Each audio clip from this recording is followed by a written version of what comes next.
All righty. Good morning, everybody. Um, so first bit of business, we need an acting chairman for this month. Tom is currently tied up, and essentially just need someone to read the opening statement and to keep everything on track and sign paperwork when all things are said and done.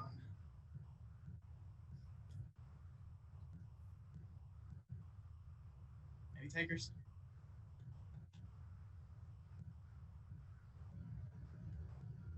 Thank you, Stephanie. All right, Stephanie, the opening statement is in the shared drive in the main folder. It's titled Opening Statement.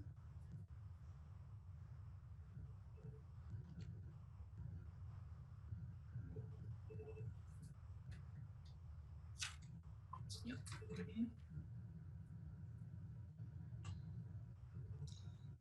Okay, here we go. Good morning. You are attending the Animal Matters Commission hearing for June 7th, 2021. The Animal Matters Commission was established in conducting in accordance with Article 12 of the Anne Arundel County Code. These are administrative hearings, and by nature they are informal, which means you are not hampered by rules of evidence. However, please be aware that you are still testifying under oath. Each party will have their opportunity to state their case. After each party states their case, they will have an opportunity to ask questions of the other party. Do not interrupt the other party. You will be given ample time to talk. In many cases, we are aware that there is a history. You may briefly tell the commission about the history. However, please focus on the issue at hand. After each case, the commission will have open deliberations. During these deliberations, the public may not participate. If the commissioners have any additional question, you may answer that question. No further information will be heard and a decision will be rendered. This decision is a recommendation to the chief of police or his representative. The recommendation of the commission will be taken into consideration and a final decision will be made by the chief of police or his designated representative. If, as a defendant in the case, you are unhappy with the decision, the commission, you may appeal. For citation cases, the appeals are made through the District Court of Maryland. For administrative course orders, potentially dangerous, and vicious orders, appeals are made through the County Board of Appeals. Please call the first case. Thank you, Stephanie. Our first case is Animal Care and Control versus Melinda Griffith for the appeal of the potentially dangerous order for Maverick. All parties who have an interest in this case who wish to testify may now come forward to take the oath. Please utilize Zoom's raise hand feature. I'll get you added in one by one. You'll state your name and address for the record, and I'll get you all sworn in together at the end.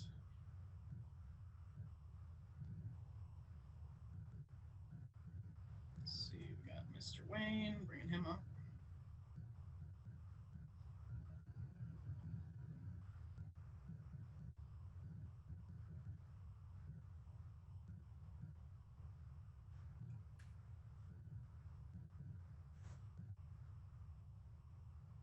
And if you could start your video and audio, sir.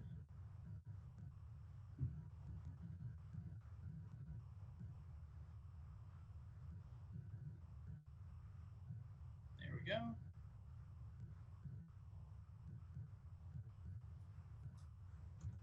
Just need to unmute there. Perfect. If you would please state your name and address for the record. Wayne Silate, 105 Glen Road, Glenbury, Maryland, 21060. Thank you kindly. And let's see. I had one other person with their hand up, but it looks like they put it down. Please do utilize the raise hand feature if you're looking to testify in the case for Melinda Griffith. No, all right, must have been a misclick. And I do not see Ms. Griffith. We did send her out email summons as requested from last month's hearing. Let me try and give her another phone call and see if she appears.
Okay, Miss Griffith will not be appearing. She says that there is a restriction on the breed in place where she lives, so she will not be able to reclaim him.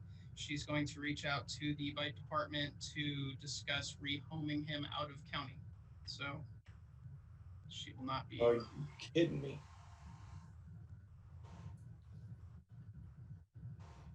Uh,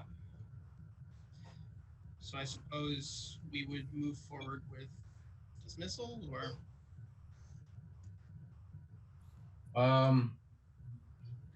that just basically renders the PDO in place then, right? The order Case over. stands. Pardon me? That means, yeah, the order stands as is. And all right, yeah, and we have it from Curran here. 124403C says if the owner fails to appear at the hearing shall be dismissed. Okay, nothing that we need to vote on. No. Okay, thank you. No. correct. And the complainant basically you prevailed because she was a no-show. So if you have any questions, you can ask the panel. I was just concerned about the dog, the rehoming of the dog. I didn't have a problem with the dog going somewhere else and getting trained. That's the problem. The problem to me was with the owner not training the dog. So she's going to end up taking this dog and putting it somewhere else and it's untrained. Somebody else is going to have the same situation of having their wife drug out into the street and their dog almost killed. That's what I'm worried about. It's not the dog's fault, it's the owner's fault. So Officer Herbert, correct me if I'm wrong, with the dog being rehomed, they would still have to uphold the strictures of the PDO that's in place currently, correct? Correct. If the owner wishes to rehome this dog, that jurisdiction will be notified and the order will follow the dog. Thank you, Officer Herbert. All right. Does that answer your question? What am I to say? I don't know if you saw the potentially dangerous order or not. Yes. All of the what was just stated is all of the guidelines in that order must follow that dog wherever it goes. So the chances of that happening again are slim to none because all those restrictions, the kennel, the fence, and all that will follow. Because the PDO, that order will stand and stay with that particular animal or wherever it's placed. Okay, the only other question I have is, how is it followed up? It goes out of state, the state of Maryland is going to follow up on this with that dog. That's a good question. Sure, I will be following up with whatever jurisdiction it is going to be placed in. A lot of jurisdictions will not accept a dog with an order on it. Understood. You understand where I'm at? I'm concerned for another incident. This dog, off the record, no facts, talking to a neighbor after they moved out, had 2 prior incidents. This is not on record. I'm just letting you guys know that.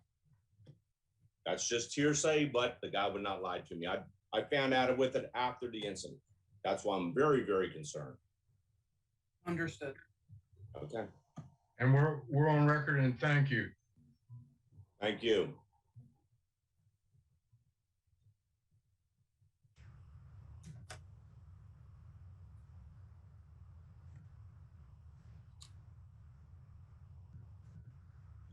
Stephanie, may I call the next case? Yes, thank you. Please call the next case. Thank you. Our next case is Animal Care and Control versus Linda Leonic for the appeal of the potentially dangerous order for Oreo the dog.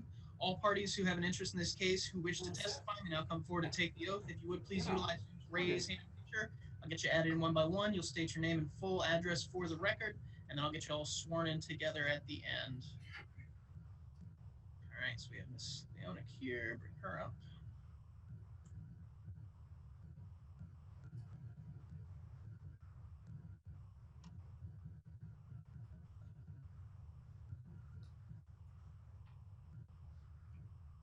All righty, there's Miss Leonic.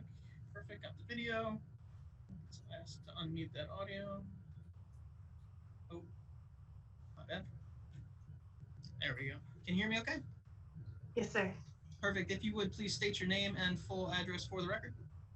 Linda Christine Leonic, 1570 Bandery Court. Thank you kindly. And is that Miss Elizabeth next to you? Yes, it is, sir. And she will be testifying as well. Yes, sir. Elizabeth, if you would please state your name and full address for the record as well. Elizabeth Utari, 1570 Bandery Court. Thank you kindly. Give me 1 second. We have Wasim.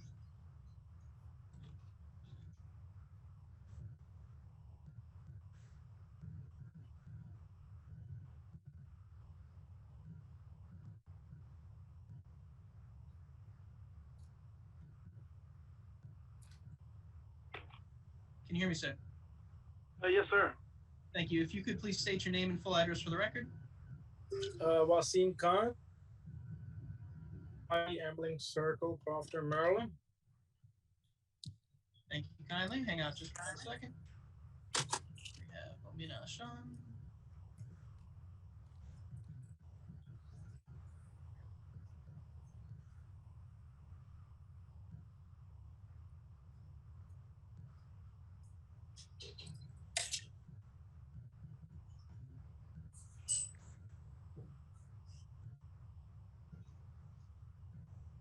Omina, if you could. There we go. Perfect. Can you hear me okay? You, and if you would please state your name and full address for the record. Momina San, And your address. 1586. 1586. Bandery Court. Oh. Bandery Court. Crofton, Crofton. 21114. 2114. Thank you. We've got a little bit of feedback on your end. I don't know if there's another microphone set up or maybe just take the computer audio down a smidge. Should be okay. I'm not hearing anything right now. Let me see if we have anybody else looking to testify.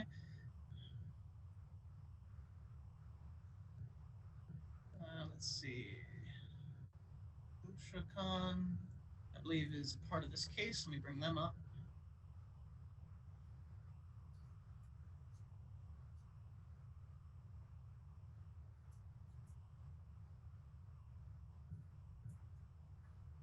Okay, perfect. And if you could unmute, please. Wonderful. And if you would please. Oh, there we go. So yeah, you mute the one and keep the other one going. If you could. Nope, still don't have the background. If you guys could mute the one computer's output of the audio, so that way it's not feeding back into the microphone of the phone that you're using.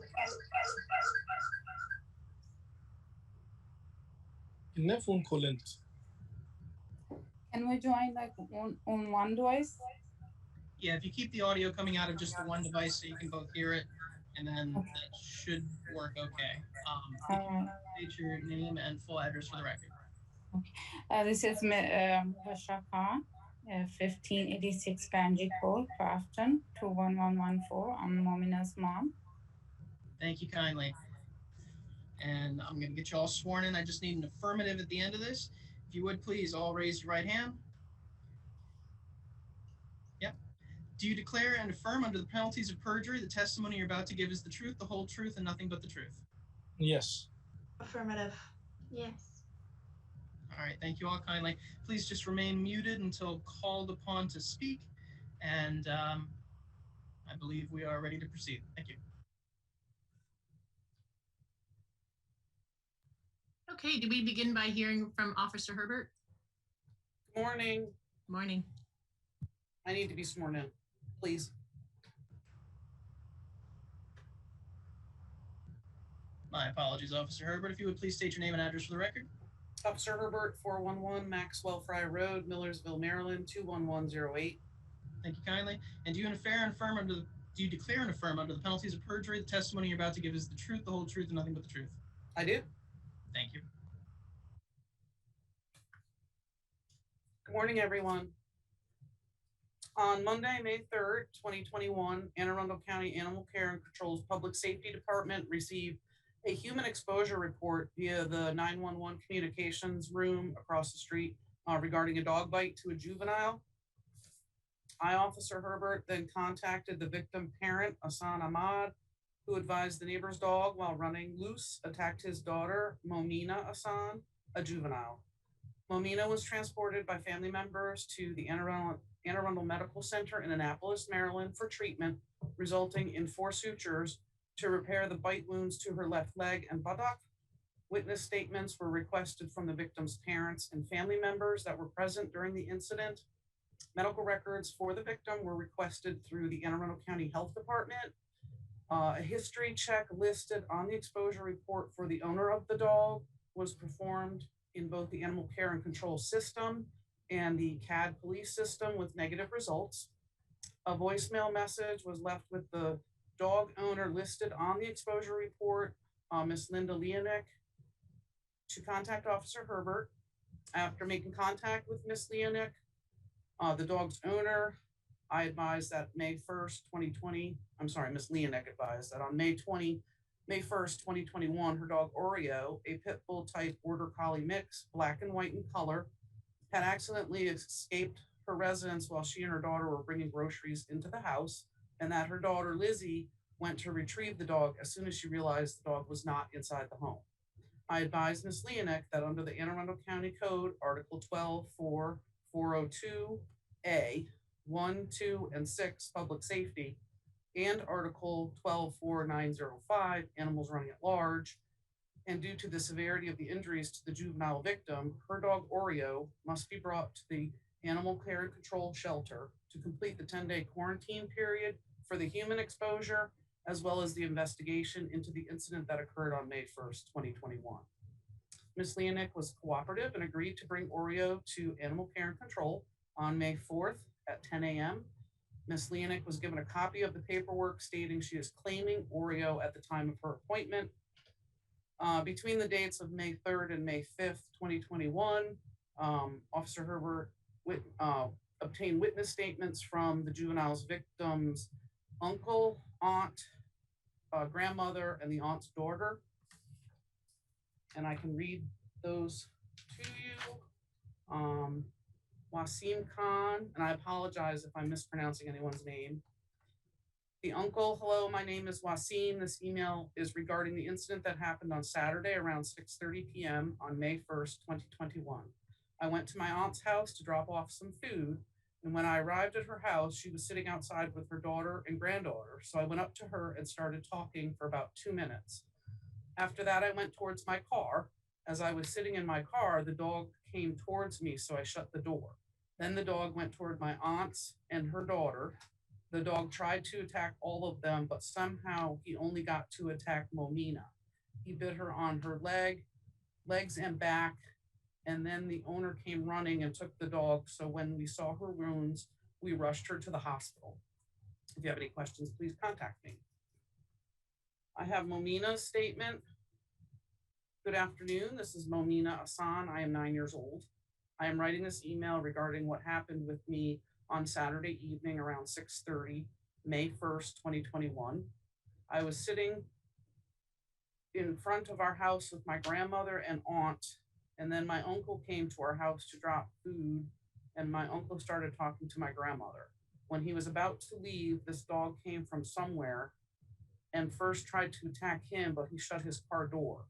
When he attacked, after he attacked on my family, but was safe. But he got me and bites me on my legs and then my butt. Then my mom heard me, I was screaming in pain, and everybody was so shocked and panicked. Then my mom and my uncle take me to the emergency Annapolis hospital. This dog is really dangerous for the community. We always play outside with my neighbor's friends. Now I am so afraid to play outside when I be okay. Thanks a lot. And then I have a statement from Momina's aunt. Hi, this is Momina's aunt, Hassan's aunt, Yasmin Ashraf. I am writing this email regarding what happened on the evening. Also, I want to stated my mother, Kusar Parveen, too. She is Momina's grandmother. We were all sitting in front of the house. I saw somebody park the car in the parking lot. I didn't see the dog where it came from. The dog came to me first, so I was crying, but I didn't move. That's when the dog, so that's why the dog didn't bite me. Momina's grandmother is sitting next to me. She is also not hurt. My daughter was also there. Her name is Horan Fatma. The dog didn't bite her too. Momina ran away. That's why the dog ran after her. Momina got bitten on her leg and hips.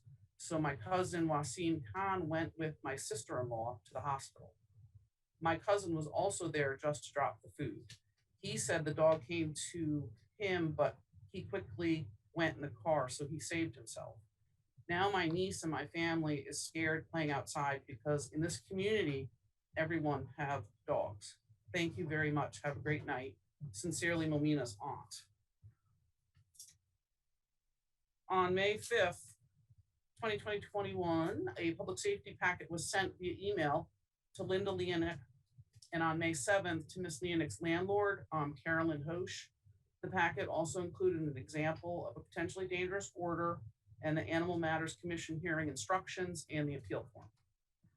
On May 6, 2021, after careful review of the evidence by myself, Officer Simpson, and the field supervisor of Animal Care and Control, it was determined that the owner of Oreo would be issued a potentially dangerous order under Anne Arundel County Code 12-402A 1, 2, and 6, Public Safety, and Article 12-4905, Animals Running at Large.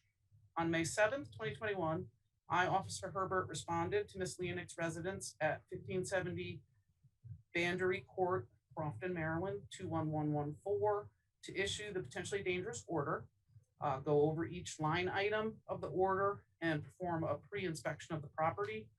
Ms. Leonick also submitted her appeal form to the order and was scheduled for the June 7th, 2021 Animal Matters Commission hearing. On May 8th, Animal Care and Control received notarized statements from Oreo's, both Oreo's owner, Linda Leonick, as well as her daughter, Lizzie Leonick Hutari. And I have those statements as well. This was submitted by Linda Leonick. On Saturday, May 1st, 2021 at 6:30 p.m., my daughter Lizzie and I returned to our house. I entered first, my hands full of groceries. My daughter followed me closely behind, her hands also full of groceries. I walked into the kitchen still holding the groceries and then heard screaming from outside. When I looked through the kitchen window, my dog Oreo has her paws on the door to the car. She then looked towards my daughter Lizzie and took off in a prancing out of my eyesight toward the direction of the screaming. I dropped the groceries, and when I walked quickly out the front door, my daughter was at the bottom of the entry steps and my dog Oreo was again by my car. I said, "Oreo, go into the house. Lizzie, take her inside." The dog then rolled on her back and my daughter took her into their house. I ran towards the group of people that Oreo had just left. When I arrived, the mother stated Oreo had bitten her daughter and pulled down her daughter's pants to show me the imprint of the dog. I saw bite marks where the mother showed me. I gave the child's mother my phone number and requested an update. A nurse called me that evening requesting information. The next time I heard anything was Monday from Officer Herbert. She later found out there were sutures involved with the child. My son previously told by the same child that her brother and her do not like dogs and are afraid of them. I do believe if she was not screaming, Oreo would have turned right around back into the house. And then I have Miss Lizzie's statement. On May 1st, 2021, me and my mother were coming home from the grocery store. My mom came into the house first, carrying groceries, and walked into the kitchen. She was at the counters while I was at the front door. When I got inside the house, before I closed the door, I noticed that Oreo was not inside and had snuck past me. I looked outside and saw her sniffing our car. It looked like she wanted to go for a car ride. You could tell that she didn't even notice there were people near her or didn't really care. I dropped the groceries and ran outside calling her name. She was going towards a black car parked outside the neighbor's house. She was sniffing the car when she got there, and that's when I think that the little girl noticed there was a dog. She started screaming and running around, the lady that she was originally sitting with. As the little girl faced towards me, Oreo started running towards her. I was running after Oreo the entire time and didn't see exactly what happened from the point that Oreo got to the girl and her family members, but Oreo started walking back towards the house and rolled over on her back. So I took her by her collar and she went home after the little girl started crying. When I turned around to start heading home, I saw that my mom had come outside at some point and was going to talk to them. So I went inside with Oreo and picked up the groceries. Eventually, mom came back inside and she told me that Oreo bit the neighbor girl and she was going to the hospital. Oreo is currently in the care and custody of Anne Arundel County Animal Care and Control, which brings us to this commission hearing today, June 7th, 2021. All the aforementioned events occurred here in Anne Arundel County, Maryland.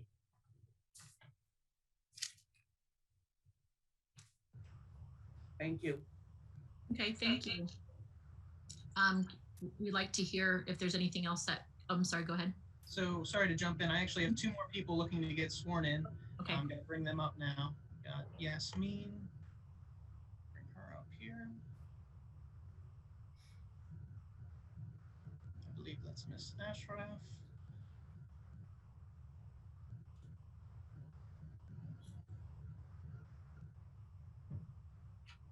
Let's see, Miss Ashraf, if you would please start your video and unmute your audio there.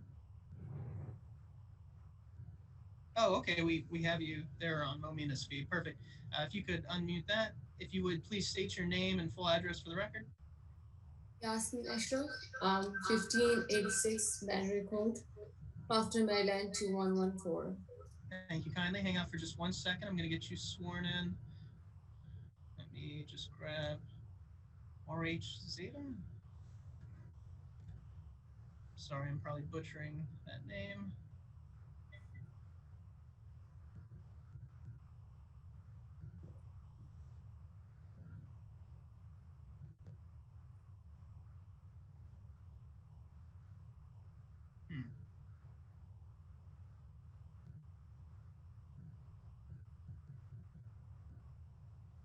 Promoted them, but I'm not seeing them anymore.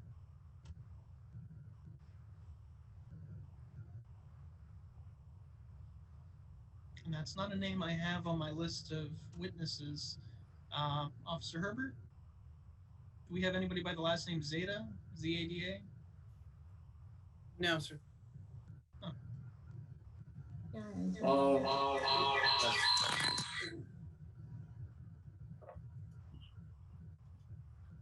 Hassan, I think it's Hassan, the moment I was dead.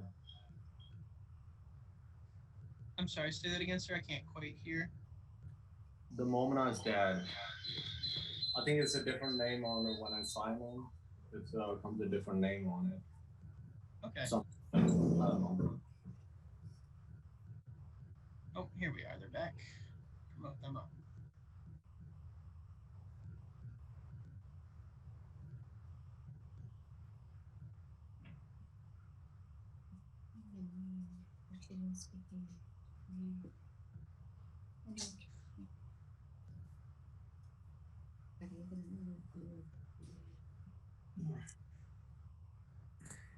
Hello?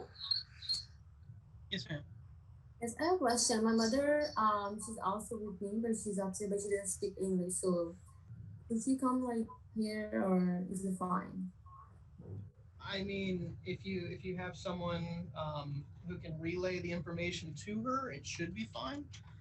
She'll have to be sworn in.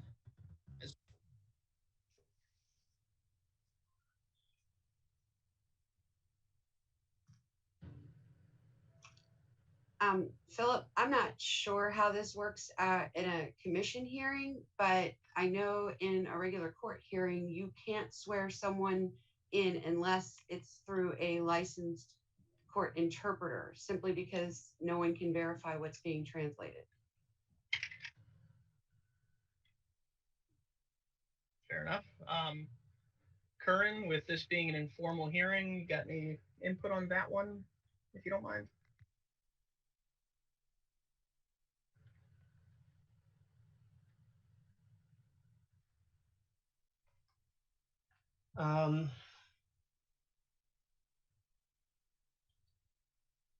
I mean, I think with sworn testimony, we would need someone to actually be able to interpret that we can verify that they're interpreting accurately.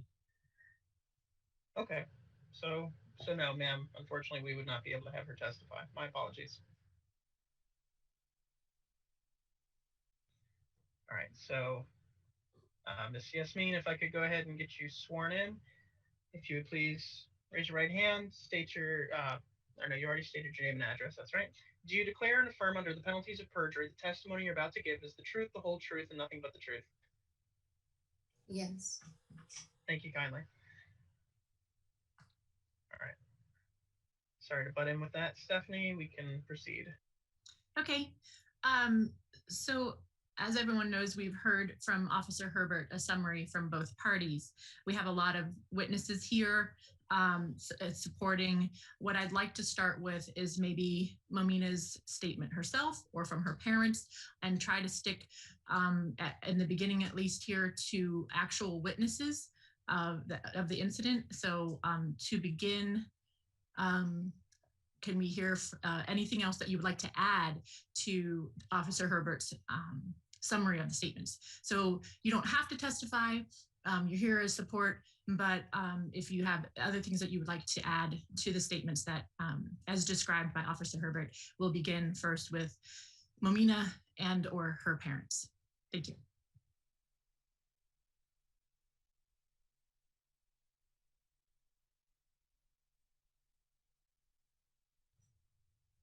You're on mute. Would you like to unmute and begin?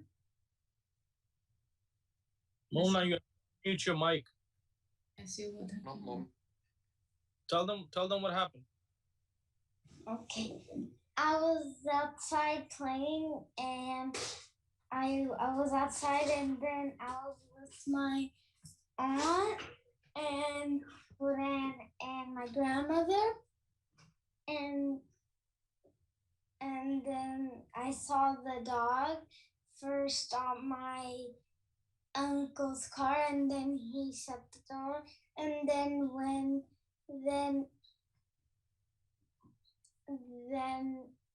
he bit me. Then he came towards me. I tried to run inside, but he bit me, and then I was screaming, and then my mom came out, and then I had to go to the hospital.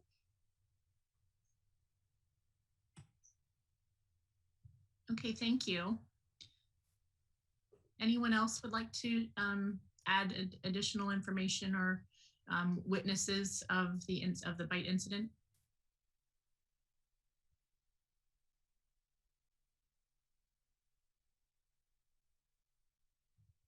And you may have another chance if you have anything else to add later in the process. At this point, we'll move on to Ms. Leonick. Can you please share with us what happened with your dog Oreo?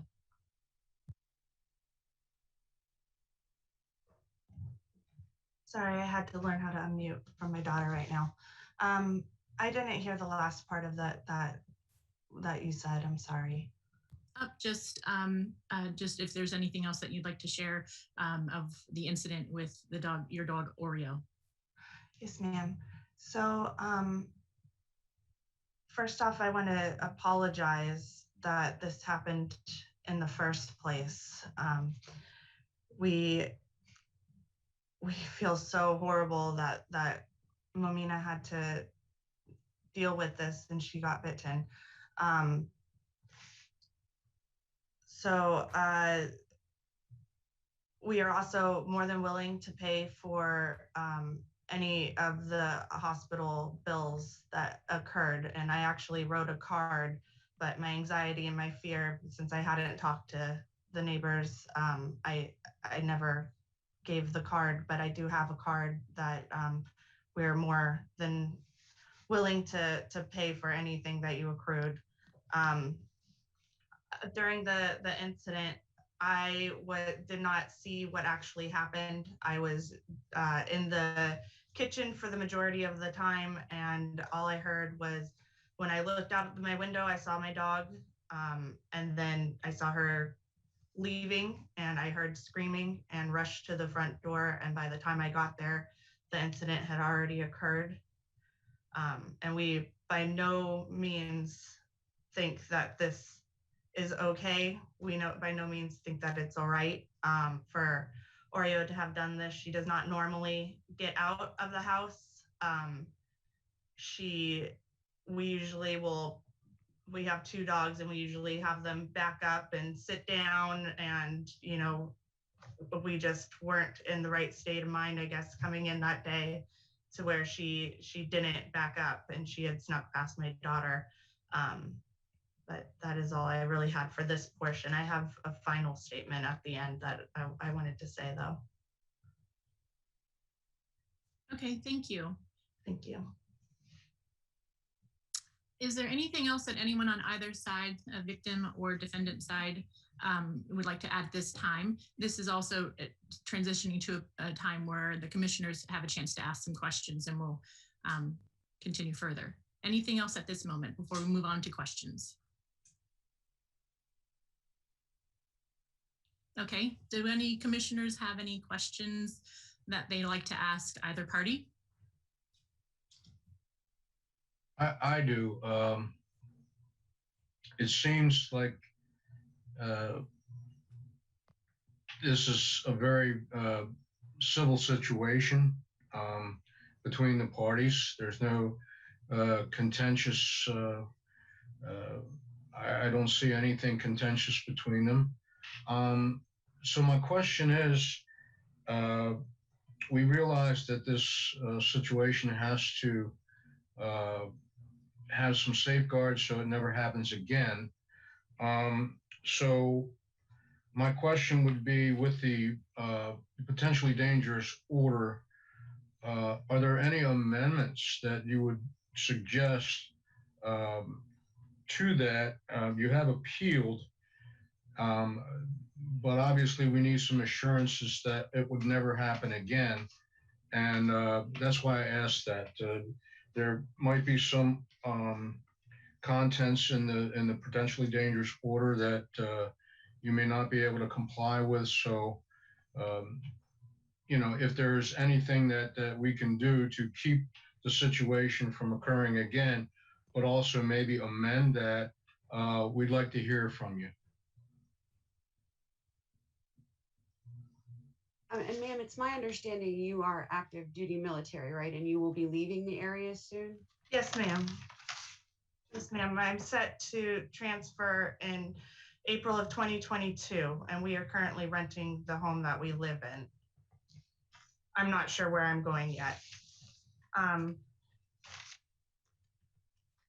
Oreo has no history of any bad behavior, and if the appeal is approved, we are planning to still put necessary precautions in place. She will be spayed. She will be placed in a kennel when nobody is home to ensure that she doesn't get out again. We'll teach her to not greet anybody at the door. And to do that, we will attain professional training from Joanne and John Gosketter's office at Barkbusters. So we'll have a trainer come out and help us to make sure that she never leaves the area again. She's an inside dog. She doesn't go outside, and she loves car rides. So I really do believe that she thought that originally she was going to go on a car ride, but that's no excuse for her having gotten out in the first place. Ms. Leonick, I have a question. When you're away on military duty, what are your plans for care for the dog? Yes, ma'am. So currently I'm shore duty. So I do not deploy, I do not leave. I live with my boyfriend and my two children. So she'll stay with my family and in the same area that we're living with at the time. My next duty would be sea duty, and we will have the same precautions put in place wherever we do move to, and they would follow what we set in place here. Okay, thank you. Because that was another question that I had, was sort of some of the logistics of where you both live. It sounds like this is a townhouse community, and I wanted to get an understanding of where the houses and how close they are in proximity. Where this happened, was it in front of both of your houses? Are you a couple doors down? I didn't see anything in the, sometimes there's a map and explanation of how this all correlates, but could you describe kind of where everyone is living wise? Yes, ma'am. So we live, I would say, about 50 feet apart from each other. They're to the right. When we exit our door, they're to the right, and I believe three townhomes down from us. We're both on end units of our townhomes. Momina and her family were sitting across the street from their house during the incident, still about, I'd say still about 50 feet away, but starting at the other end of the parking lot, so where the other town unit is across from us. Okay, thank you. And I just have one other question, and I'll, let other commissioners ask questions too. This one is for Momina and her family or her parents. So Momina, it seemed like from the pictures of your injuries that there is sort of, it seemed like it's the back left upper thigh, buttock area, and maybe the back, I'm not sure if it's the back of your leg. Were you running away when, just described it, were you running away when you were bitten? And did the dog, push you down or just sort of nipped? Please describe that and unmute yourself, sweetheart. I was running away and then it grabbed me first on the back and then I lay down on the road and then it grabbed me on the leg. Okay, thank you. That helps a lot. Any other commissioners have questions?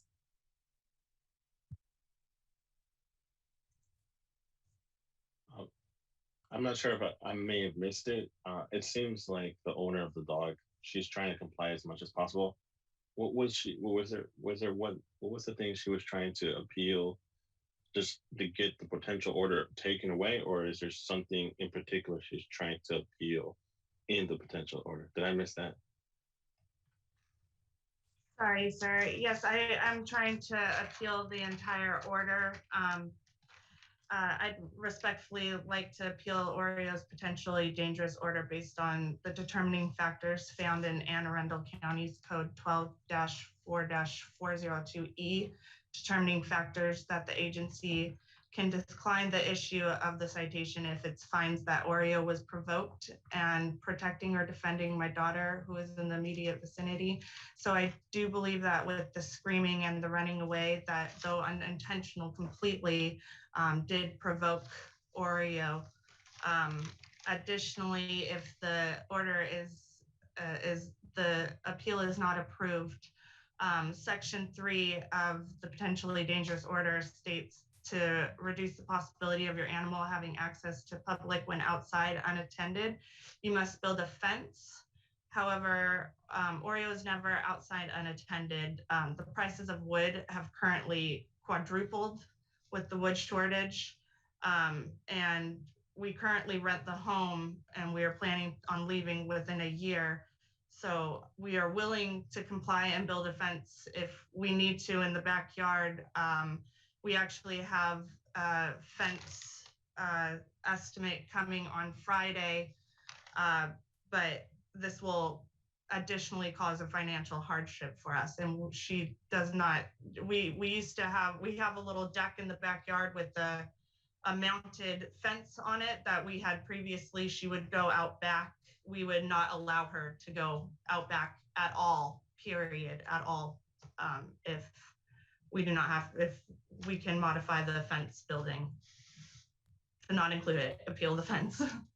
Sorry. Okay, thank you. We'll keep that in consideration. Thank you. I have a follow-up question. Just to confirm, you said that you have a landlord. Is that you're currently renting the house you're staying at? Yes, sir. And I heard previously that she received an order of a copy of the potential order. Just would she be okay with also, suppose this order does go through and you do have to Does she aware of the situation where she might have to have a fence put on her house? Yes, sir, she is. And according to the HOA, there are certain stipulations that are put in place, and another HOA board meeting, excuse me, that has to take place before the fence can be built. She's already aware of that, and she is willing to put in the paperwork that is needed. I have the paper from her to fill out once we get the estimate from the fence company. There is, in addition to what the Arundel County Animal Control has for their fence regulations, there's also the HOA fence regulations that we're willing to comply with, but she is also aware and willing to comply and write a written statement saying that we can continue living in this house as well. All right. Thank you so much. Thank you. Hi there. I have two questions for you, Ms. Lanik. The first question is, how long have you had Oreo? We've had Oreo since birth. We have Oreos. Our Oreo's 3 years old. She turned 3 on May 5th. And we have had her since birth. Okay, thank you. And then how would you intend on taking her outside should you not have a fence installed? And we are more than willing to muzzle her and use the harness as well. Even if the order is appealed, is approved with the appealed, especially if that will help to make Momina and her family feel safer while we live here. Okay, thank you. Thank you.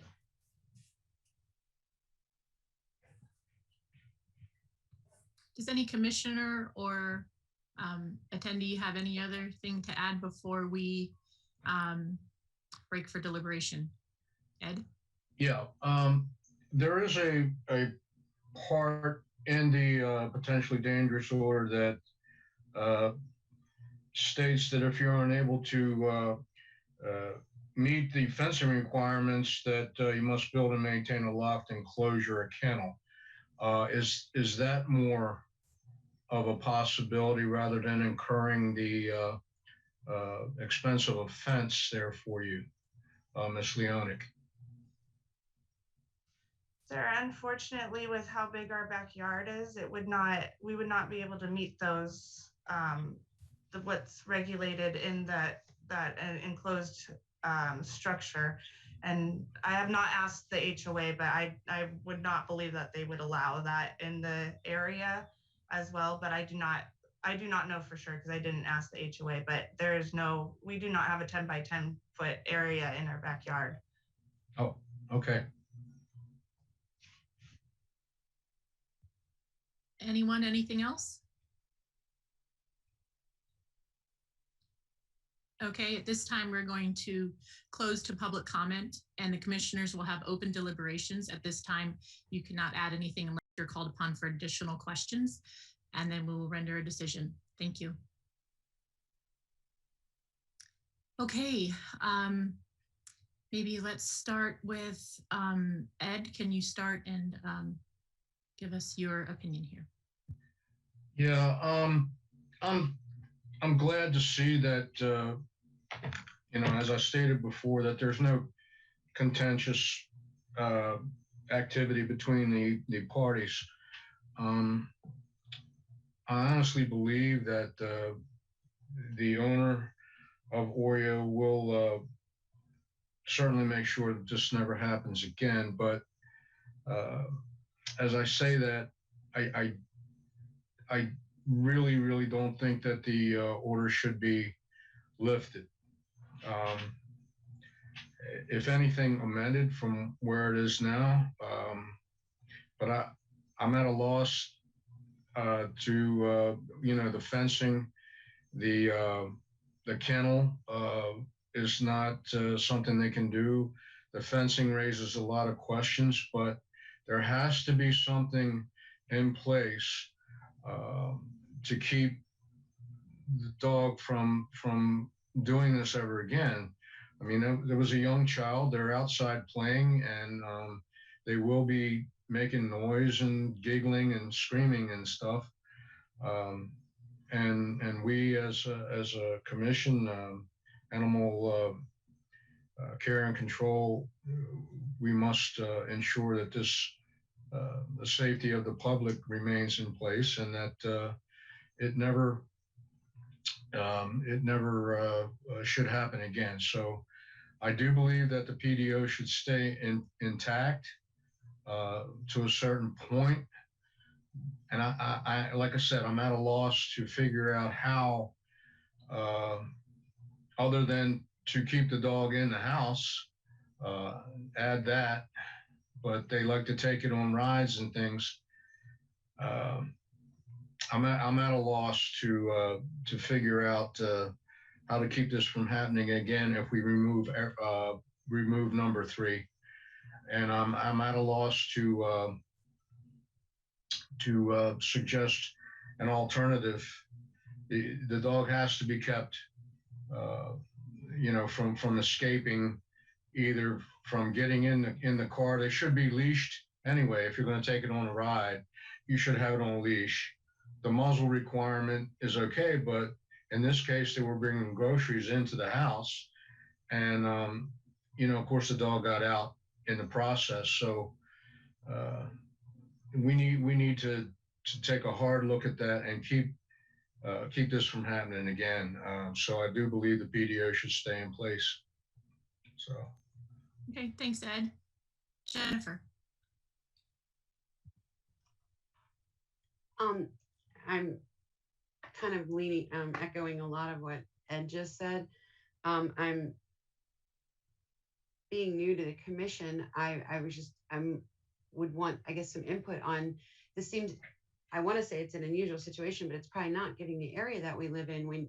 Because we do have a large military population that can be somewhat transient. And while I agree that I think most of the provisions of the order should remain in place just to protect the community, it does seem to me like number 3 might be overly burdensome for military personnel, especially someone who's getting ready to leave the area again. I'm not sure what our options are, but I agree with Ed. I'd like to see number 3 modified in some way that's a little bit more, or that's more feasible for someone in Ms. Leonic's position. I certainly would never want to see a child get hurt like that again, but I do think she is very invested, and she is willing to take whatever steps are necessary in order to be able to keep Oreo at home.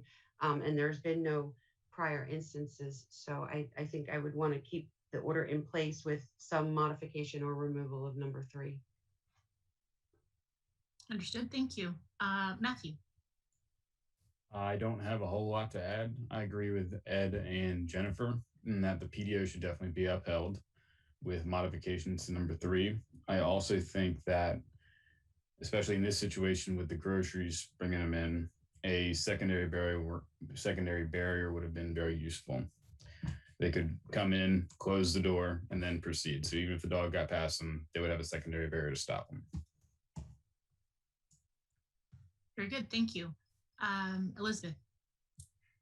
Thank you. I agree. I am inclined to keep the PDO with modifications, as everyone has stated. As Matthew just said, this case would have been prevented with secondary barriers at the door. The dog escaped from the house, not the yard.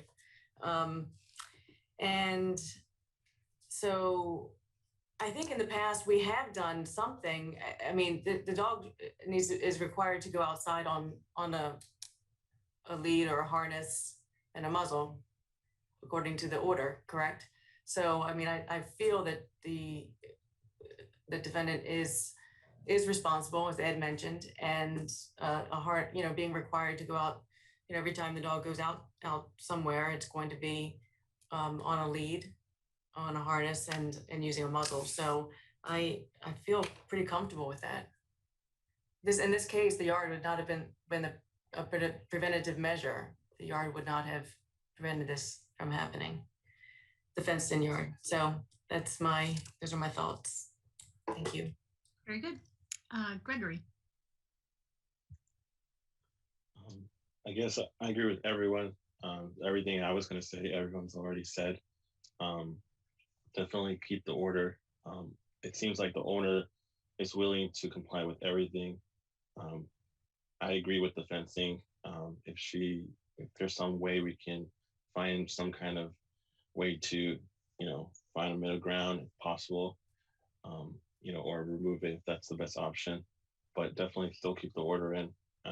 And the secondary barrier would have helped. So definitely keep the order.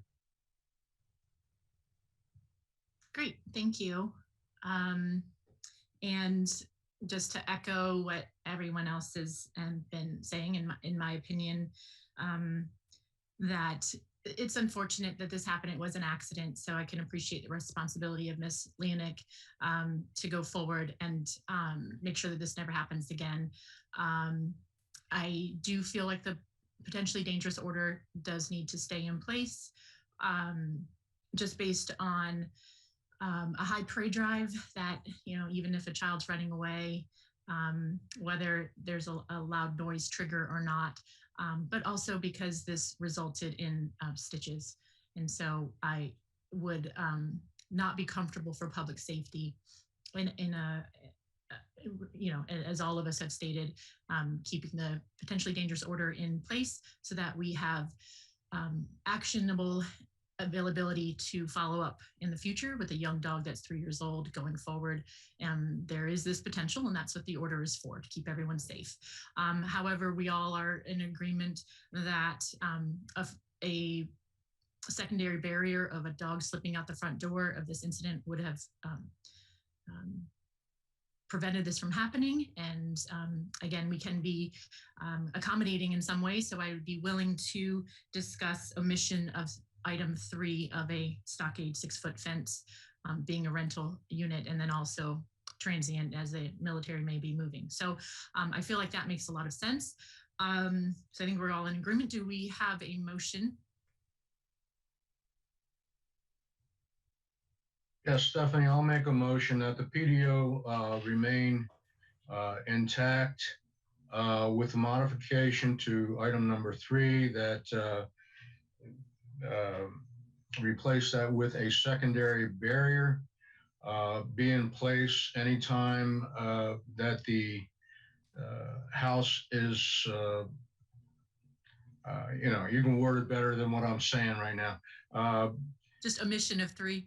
Right, exit or egress to the house. The dog remain in a room with a secondary barrier, I don't want to specifically say when bringing groceries in or anything like that, but I think the order holds that those items are expected. Yeah. So uphold the PDO with with omission of number 3. Is that? That's correct. So, yes. Number 9 already has the secondary barriers in it. Oh, okay. I didn't even. Do I have a second? Very good. Okay. Do you want to repeat the motion, Ed? Yeah.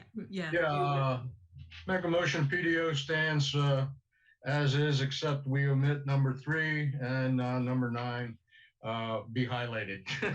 Okay. I second the motion. All in favor, please raise your hand. Got it. Thank you so much. I wish everyone the best, and thank you for everyone for showing up this morning, and maybe call the next case. Yes. Our next case, we have Animal Care and Control versus Charles Degenhard for the appeal of vicious order for Gypsy the dog. What? Video. No. You gotta wait for me. I'm gonna go ahead and mute the officer there. And all parties who have an interest in this case who wish to testify may now come forward to take the oath. Please utilize Zoom's raise hand feature. I'll get you added in one at a time and then sworn in all together at the end. Let's see, we have Mr. Degenhard here. Bring him up.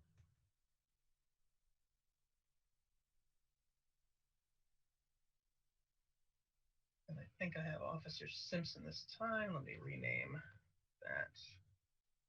Herbert becomes Simpson. Perfect. Oh, just hang out for a second, Roger. Mr. Degenhard, if you can hear me, if you could please bring up your audio and video. There we go. Can you hear me okay, sir? Yes, sir. Thank you. If you would please state your name and full address for the record. My name is Charles Degenhard. I live at 5334 Patrick Henry Drive. Thank you kindly. And will your associate be testifying as well? This is my wife. Yes, I will be. Okay, if you would please state your name and full address for the record as well. My name is Leonora van Wyk. I live at 5334 Patrick Henry Drive, Brooklyn, Maryland. Thank you kindly. Hang on for just 1 second. I'm just sworn in at the end here. Officer Simpson, if you want to unmute and state your name and address for the record as well.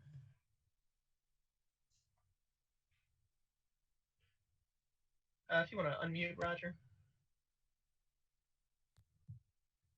Down the bottom line. Officer Simpson, 411 Maxwell Fry Road, Millersville, Maryland, 21108. Thank you, sir. Hang on for just a second. I've got Nicole Weatherford, bringing her up now. Let me check my list of people for this case. Looks like I also have a Derek Taylor, but I'm not seeing them. I'll check that in just a second. See, Miss Weatherford, if you would please start up your audio and video, if you can hear me.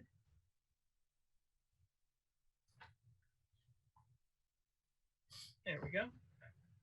Can you hear me okay? Yes. Thank you kindly. If you would please state your name and address for the record.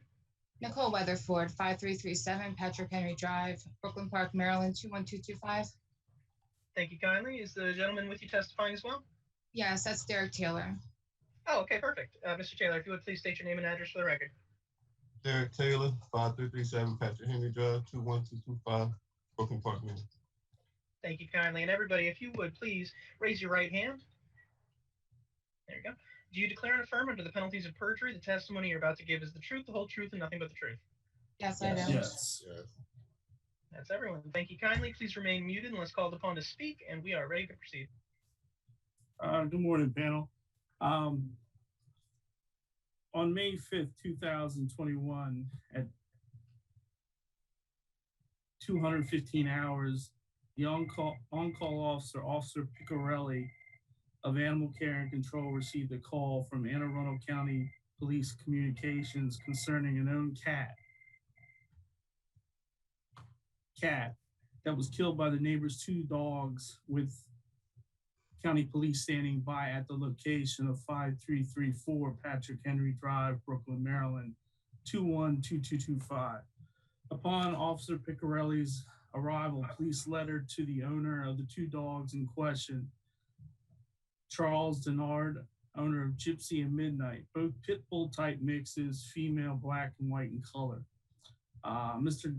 Denegard was informed by Officer Piccarelli that both dogs would have to be impounded under the public safety law due to the fatal attack of a neighbor's cat, while an investigation will be conducted by the Public Safety Department at Animal Care and Control.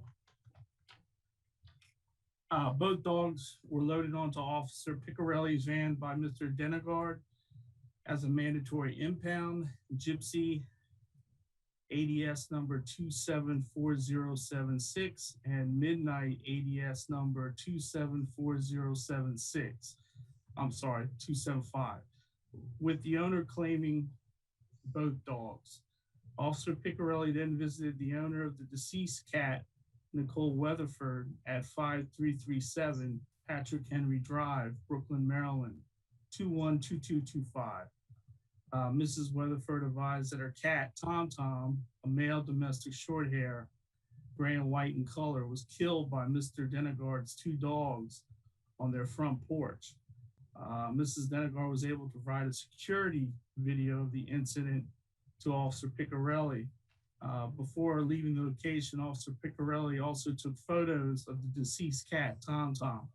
All information was then forwarded to the bite department.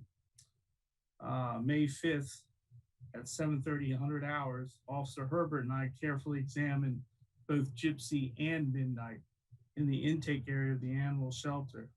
After closely examining both dogs, we observed and photographed multiple scratches and welts on the chest, abdomen, and armpits, and legs, and head, which was stained with blood on Gypsy. We did not observe any blood or any wounds on Midnight. Officer Herbert and I then reviewed the video footage that Mrs. Weatherford provided. Unfortunately, the film is dark and grainy.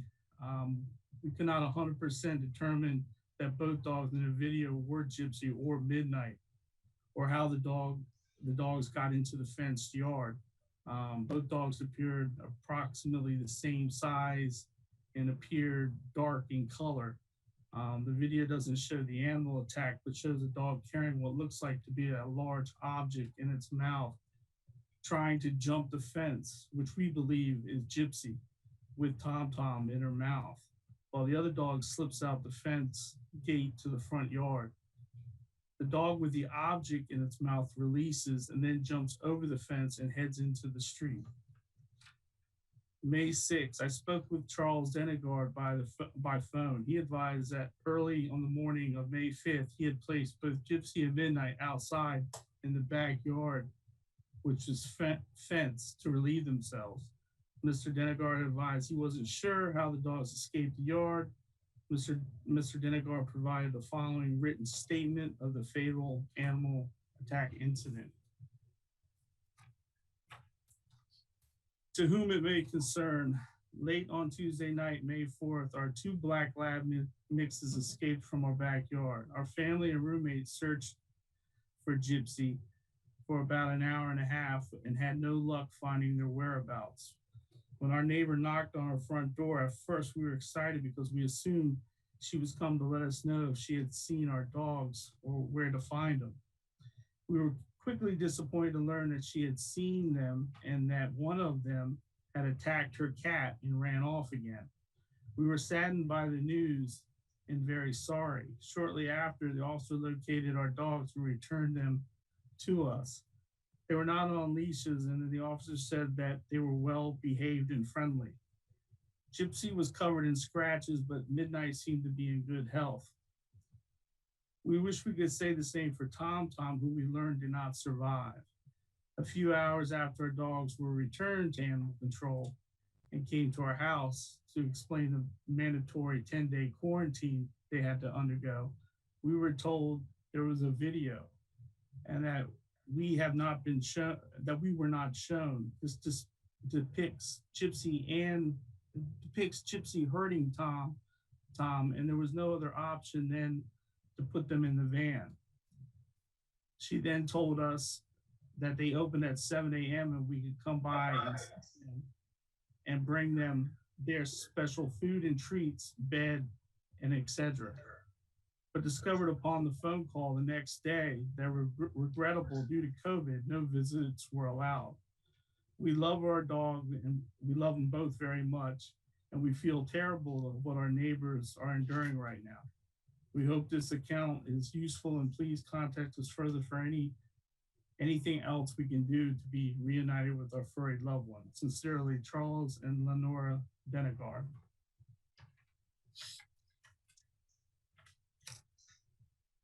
May 9th, 2021, I spoke with Mrs. Weatherford by phone. I asked her if anyone actually witnessed the attack of her cat, Tom Tom. Mrs. Weatherford advised her husband, Derek Terra, actually witnessed one of the two dogs attacking Tom Tom on the front porch of their house. I asked Mrs. Weatherford if Mrs. Taylor could provide a statement. She advised she would ask them. May 14th, I received the following signed written statement of the fatal animal attack incident of Tom Tom that occurred in the early morning hours of May 5th, 2021 from Derek Taylor.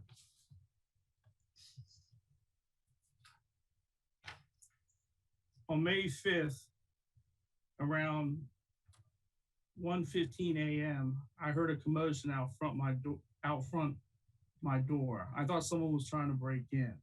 I looked out to see two dogs from across the street in my yard.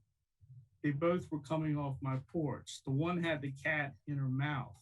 I went outside to chase them, and they ran off, and one dropped my cat by the gate. I then jumped the gate and ran down the alley. The cops were called, and when they came, when the dogs came back, and then they took them home.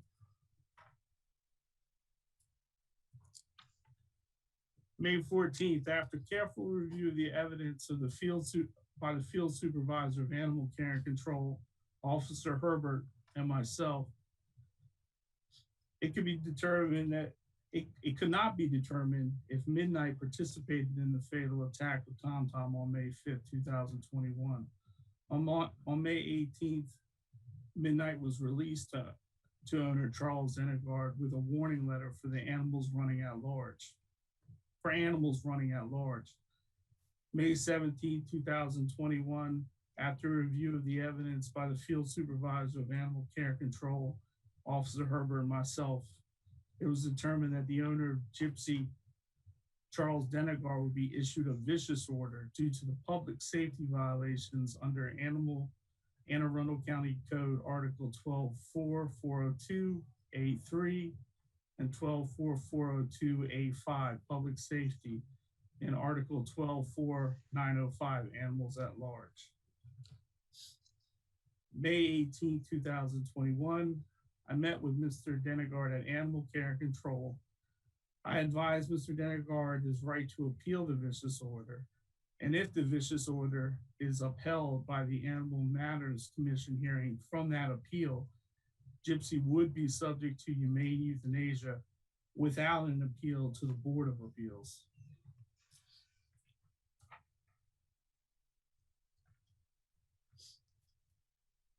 Mr.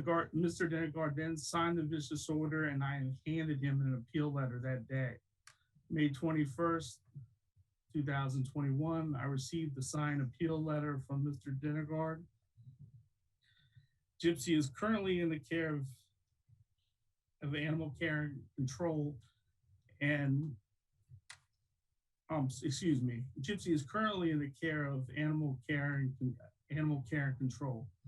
All the aforementioned events occurred here in Anne Arundel County, Maryland. So what I would like to do right now is have Mr. Hall present the video. It's not the best video, it's a little grainy and dark, but we can definitely see there's two dogs in there and they're definitely carrying an object, which we believe is a Tom Tom.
Okay, and that's the video.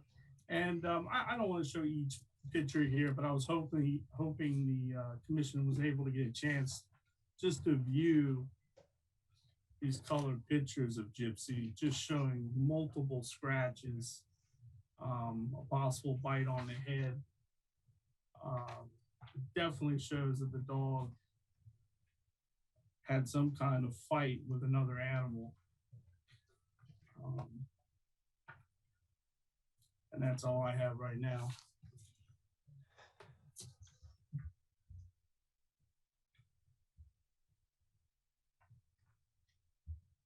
Okay, thank you, Officer Simpson. Ms. Weatherford, do you have anything else that you'd like to share from the accident? And I'm very sorry for your loss.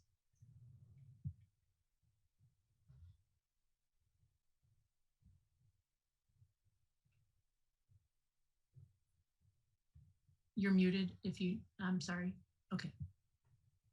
I mean, I just want justice for my cat, because if the dogs didn't break my other camera that was on the porch, you would have been seeing the whole incident. But because they broke it, it just went blank, so you couldn't see nothing. I just want justice for my cat.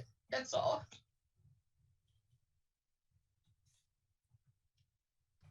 Mr. Taylor, you are sworn in, and you actually witnessed, you don't have the camera, but you did witness it on the front porch.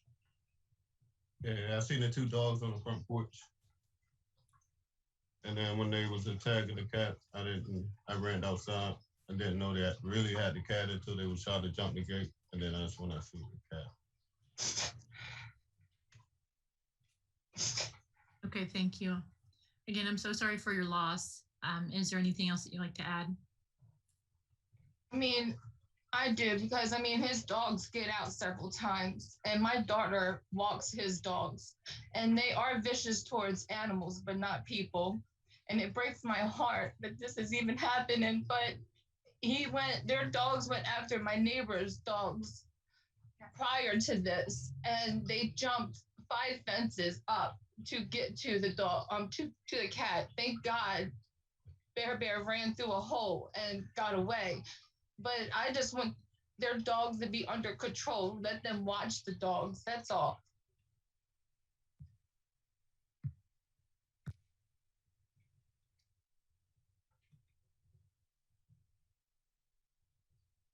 You're muted, Stephanie.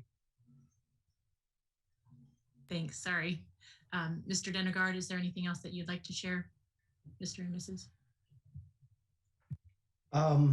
Just we haven't had a chance to speak to them. We thought it was best to just give everyone space, but we feel awful. I mean, it's terrible, and it doesn't change anything as far as, you know, bringing Tom back, but we feel terrible. We were very happy to get Midnight back. We miss Gypsy. We love her. As she said, Miss Nicole's daughter comes across the street at least once a week and begs to walk the dogs. I mean, they're good dogs. They're good with kids. I have never really seen any evidence of them being bad with other dogs, but there's a lot of stray cats in this neighborhood, and I know not that her cat was a stray, but I just on walks, you know, yeah, they'll bark at cats. Absolutely, I feel like a lot of dogs would. They had gotten out, absolutely. We paid good money, you know, paid somebody $100, and we had our gate fixed. So it is impossible that they get out now, as they had in the past. It's a 6-foot tall fence. It's reinforced. There's now a big panel on the bottom that's bolted in 7 places to secure the area that they got out. We didn't even know how they got out. Honestly, we have a 6-foot tall fence, but we eventually were able to discover that there was a gap. We haven't had Gypsy for a month now. We miss her desperately, as does her sister. we wanted to, but again, haven't had the opportunity yet to enroll her in a dog training program. I think the end goal of training her so that she sees cats as friends rather than enemies might be a little far reaching, but we will give her all training that she can, and she will not be exposed to cats. She will not be exposed to dogs. I heard from the case earlier that perhaps muzzling in public is an option. If that's what it takes to bring Gypsy home, then yeah, we'll buy a muzzle. We'll walk her with a muzzle, whatever it takes. It's just very out of her character. I mean, she plays with the neighbors' dogs often. She plays with the kids. They wash her in the neighborhood. They walk her often. We are just shocked that it happened. And we've made a list of probably 60 things we can do to ensure that it never happens again. I mean, obviously we're devastated, but it is very, very out of character. We were so shocked when we heard about Nicole's cat. We were very shocked. She's never been dangerous towards any human being, any child. Not that I know any other dog. Kids pull her tail, pull her ears, she doesn't care. She's a good dog. I would do anything to take that back, but I can't. But I can say if we're allowed to have Gypsy back, that she will never be outside of our house unsupervised, be it in the backyard, which is now secure, or anywhere. We will have eyes on her because this can never happen again. Okay, thank you. I appreciate that. And I'm sure that Ms. Weatherford appreciates that sentiment as well. Does anyone else have anything they'd like to add? Any commissioners have any questions for either party at this time? I have a question about the fence. You said it's a 6-foot fence and that you just had, but you noticed a gap. Was that the gate you were referring to that was repaired? So we had some landscaping done and we didn't really realize it, but what happened was the ground by the gate ended up being lowered just by a few inches. I mean, the gap is maybe at the most 5 inches. They would have had to really flatten themselves to squeeze under, but there's no possible other way that they could have gotten out. So we built an extension on that gate that covers that space. It goes flush with the ground. It's actually even hard to open the gate now because it's sealed so tight. And has animal control, has the fenced area and the gate been inspected? Has it been approved? No, I haven't had the opportunity, but I would love for someone to come check it out. Thank you. Yeah, the question that I have relates to what Jennifer just asked, is that if the vicious order is reduced to a dangerous order, would you be able to comply with all of the items? It would include a high fence that the dog and anti-digging on the ground, and would you be able to do that? Absolutely. Whatever it takes. Okay. Thank you. Anyone else? Any other questions or comments at this time? I have some questions. Officer Simpson, so from the video, how did the dogs actually get in the yard? Well, we weren't able to determine that. It looks like they come up from the neighbor's side. That's all we could, and that's just a guess. And then somehow, or they came from the backyard. We're not sure. But unfortunately, the video only shows partial front of the yard. Doesn't show the porch. And unfortunately, as they said, the video was damaged, so we didn't get to see the whole incident. I think Ms. Weatherford has an answer. Go ahead, Ms. Weatherford. Thank you, Officer Simpson. Thank you. Yes, our houses are like connected to each other. So you can just like walk onto the next porch with me and my neighbor. So they had came in because my neighbor's gate was open. They came in through their gate and went up the steps, and you can just walk right over to my porch. And that's how they got Tom Tom, because he was sleeping on the chair. Okay. Okay, thank you. I guess because they know that my daughter walks them, so they know where to come. So I don't know. Okay, thank you. Mr. Degenhard, how high is your fence currently? It is 6'4" in the backyard. And what type of fence is it? It is a chain link fence, and then both my neighbors on either side have wooden privacy fences, so it's a double fence. And have the dogs gotten out before?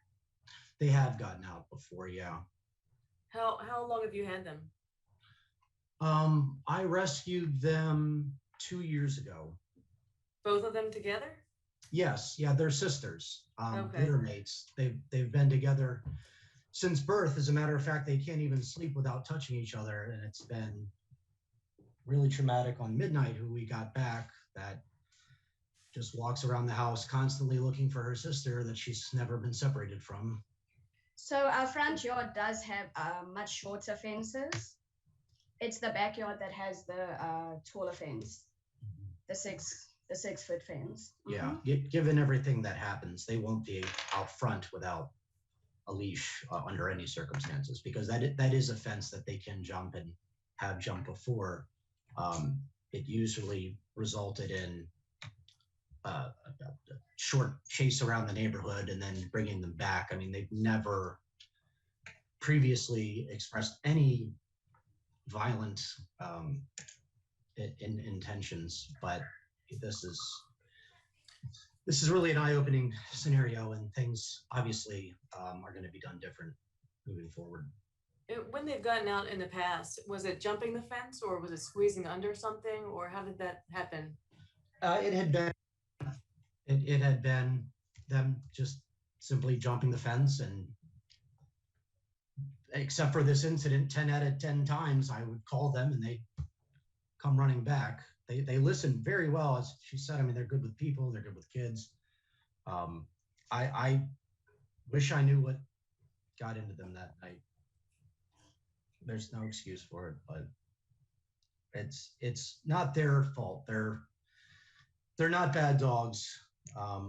I should have anticipated that gap being enough for them to slip out, and I didn't.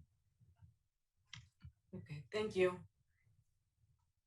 Mr. Denegard, one question. So it was a little after 1 a.m. Were they out in the backyard for a potty break? Yes, that's correct. Okay. And were you out attending them at that time, or had you stepped inside? I stepped inside.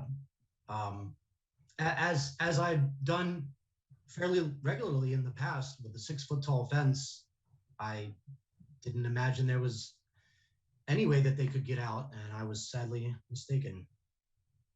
Okay, thank you. You said previous times they got out, they jumped the fence, so they're capable of jumping a 6 foot fence. Is that what you're saying? No, the 6 foot fence is in the backyard. The times they got out previously was in the front yard. Oh, okay. There's a law in our neighborhood that the front yard fences have to be very small. I think 3.5 feet is the regulation. But because they were good dogs, they stayed in the yard, even though it was a small fence, except for a couple occasions. So yeah, no. The front fence is not, it's more for show. I wouldn't even really consider it a fence, honestly. It's not capable of keeping dogs or cats or anybody in a yard. I was just trying to picture it, because when you said they jumped over the fence, I just immediately thought. No. The front fence is very small. The back fence is very high. Thank you for clearing that up. Thank you. Any other questions or comments from either party or commissioners? I would just like to say, oh, go ahead. I was thinking, it's the same subject, Mr. Denenhard. When they get out, when they've jumped the fence in the past, what has been their motivation for doing so? Gosh, not really sure. Curiosity, I guess. I can't really put I don't know. And then maybe to explore. I just. How quickly were you able to retrieve them those times? You said you were able to get them pretty quickly. Yes. Yeah. Exactly. The same thing as what happened that night. As soon as the cops saw them, the cops called them and brought them to the house. So as soon as you tell them to come inside, they pretty much stop whatever they're doing and come in. The officer said he just saw them, yelled their name, opened the door, and they ran and jumped in. When he brought them to us, they didn't even have leashes or anything on. Mrs. Weatherford, you'd like to comment? Oop, you're muted. Okay. Yes, when the cops was here, the cops didn't say their name or nothing. The dogs came right around my alley in front of my right to me and just fell on the floor and rolled over. And then the cops told me to stay away from them, to let them take the dogs over to Charlie. Okay, thank you for that clarification. And I just want to comment as we're wrapping up some of the gathering information. So there's been a loss of life in Tom Tom. I know we're all sad for the loss of Tom Tom, and I'm so sorry. Because there's a loss of life, we're here today in a difficult situation with a vicious order.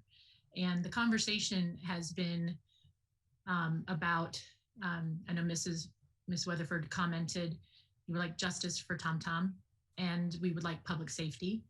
And what our goal here in this public safety forum is to find a way to make sure that this never happens again. And what we've been discussing in some of the items, I don't know if you've listened to our other cases before, but a vicious order is also a loss of life for Gypsy. The dog will be euthanized. And it seems like we've described that the dog has not been aggressive towards humans, but, and maybe not other dogs, but some dogs do have a drive for cats, and since we've lost Tom Tom. So my point is that, you know, we're trying to make sure that this never happens again, and it may or may not result in the loss of another life. And we'll do our best to make sure that we uphold public safety. So what we've been discussing is moving from a vicious order, if we have responsible owners, to save this dog Gypsy's life. The dangerous order has 12 points. That means that this dog will be followed for the rest of its life with this order in place, and inspections of their home, and cannot go home until fences, dig barriers, kennel with locked and key door in the house, a double carabiner leash, muzzled when walked outside, and just made sure that they can't escape again. And it seems like Midnight would probably live within the guidelines of the restrictions for Gypsy for the rest of that dog's life as well. And hopefully these dogs would never be out again. So that is the discussion. I just wanted to clarify that for Ms. Weatherford, that our conversation is about a vicious order, and most people have been making comments about seeing if it is possible to, we're not here for a life for life, but if we can make sure that this never happens again, and what we can do for a dangerous order in place that would follow the life of Gypsy's entire life for going forward. So I just wanted to clarify that of what this conversation has been. At this point, if there is any other comments or questions, this is the time. Otherwise, we will close to public comment for open deliberations. Anything else? I just have one question for Mr. Denegard. Mr. Denegard, did you say the police officer knew both dogs by name? Was that, I didn't know if I heard that correct. No. No, okay. they didn't know them by name. They were just saying that they seemed friendly, that they didn't even have leashes for them, that they just called them and brought them over when they came into the house. Okay, great. All right, thank you. I wasn't there when that happened, but I wasn't there when they recovered the dogs. At that point, I still didn't know where the dogs were. Okay, thanks. I appreciate it. Thanks. Okay, if that's all, we will close for further comment and begin open deliberations. Oops.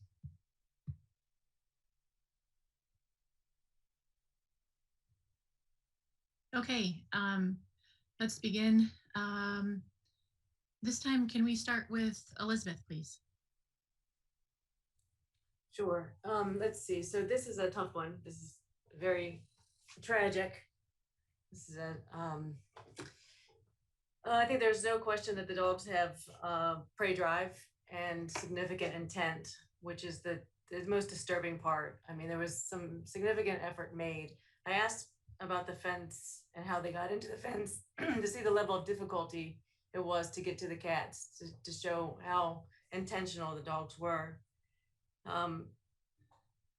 It wasn't as hard to get into the backyard or onto Ms. Weatherford's porch as I initially thought. So I think the dogs are very determined nonetheless, and that's what's always troubling. But I think that Mr. Denenhard, I think they are committed to doing whatever it takes to prevent this from happening in the future. You know, I think the key here would be really just 100% compliance with all of the points and all of the safety measures. I mean, to a T. You know, it's I mean, yeah, to a T. And I was trying to go back over I wanted to listen to the testimony so carefully, but I wanted to go back to see if there were any additional, well, that's the vicious order, so it's not in there. I mean, the fencing would be critical, and you know, they are very athletic dogs. They're young dogs. They travel together. All of these things create more risk. So, but do I think it's possible for them to continue their lives and live safely? I do. If there's 100% compliance to a very strict order, and I think that's what they need, a very strict order. So that's where I'm hanging for the moment. I wanted to. I'd love to hear everybody else's thoughts and discussion, and I may have more. But those are my initial thoughts. Can I just ask a quick question? Because Elizabeth, you keep referring to both dogs, but there's only one dog. It's only Gypsy, correct? That's correct. I mean, you don't have any authority over Midnight. No, and I'm not claiming any. Okay. No. All right. I'm not claiming any. There's a situation. It's the circumstances. Okay. When dogs travel in a pack or they're together. I mean, you know, he said that they're litter mates and they do everything together. And when they get out, it's typical that dogs will get out together. And two dogs together is higher risk than one dog by itself. There's a pack mentality. So when you're, you know, going after small or animals or something, there is that increases the risk. So maybe I sorry if I was confusing. No, that's okay. I just want to make sure I understood. Thank you. But no, I'm not talking about authority on the other one, on Midnight. And just we'll ask Jennifer if you'd like to comment now as well.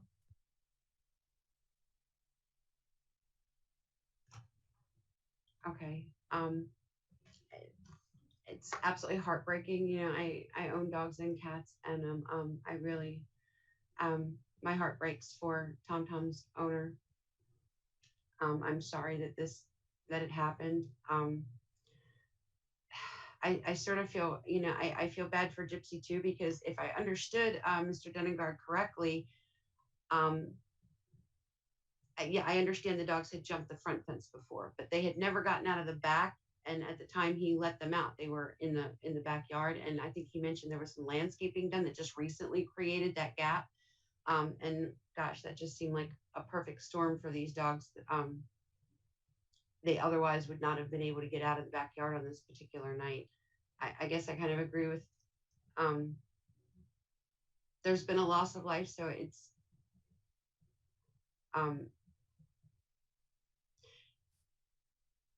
but it's difficult to say that keeping the vicious order in place and losing another life is the best possible way to handle it. I agree with Elizabeth that they would have to strictly follow all of the provisions of the dangerous order. And I'd want to make sure somebody was out there checking every possibility for the around the fence and things like that. But I would be okay with reducing to a potentially dangerous order as long as there was strict compliance. I just want to clarify, you mean dangerous, not potentially dangerous, right? Dangerous. I'm sorry. Yes, dangerous. Thank you. Matthew? Well, I hate to sound like a broken record, but I would agree with everything she just said. It's tragic that we lost Tom, but I would also like to err not on the side of caution, but I'd rather not lose another young animal in Gypsy. I think Mr. Degenhard's willingness to comply with the order is heartening, and I would also be willing to reduce to a dangerous as long as they follow each and every single facet of the order. Great, thank you. Ed?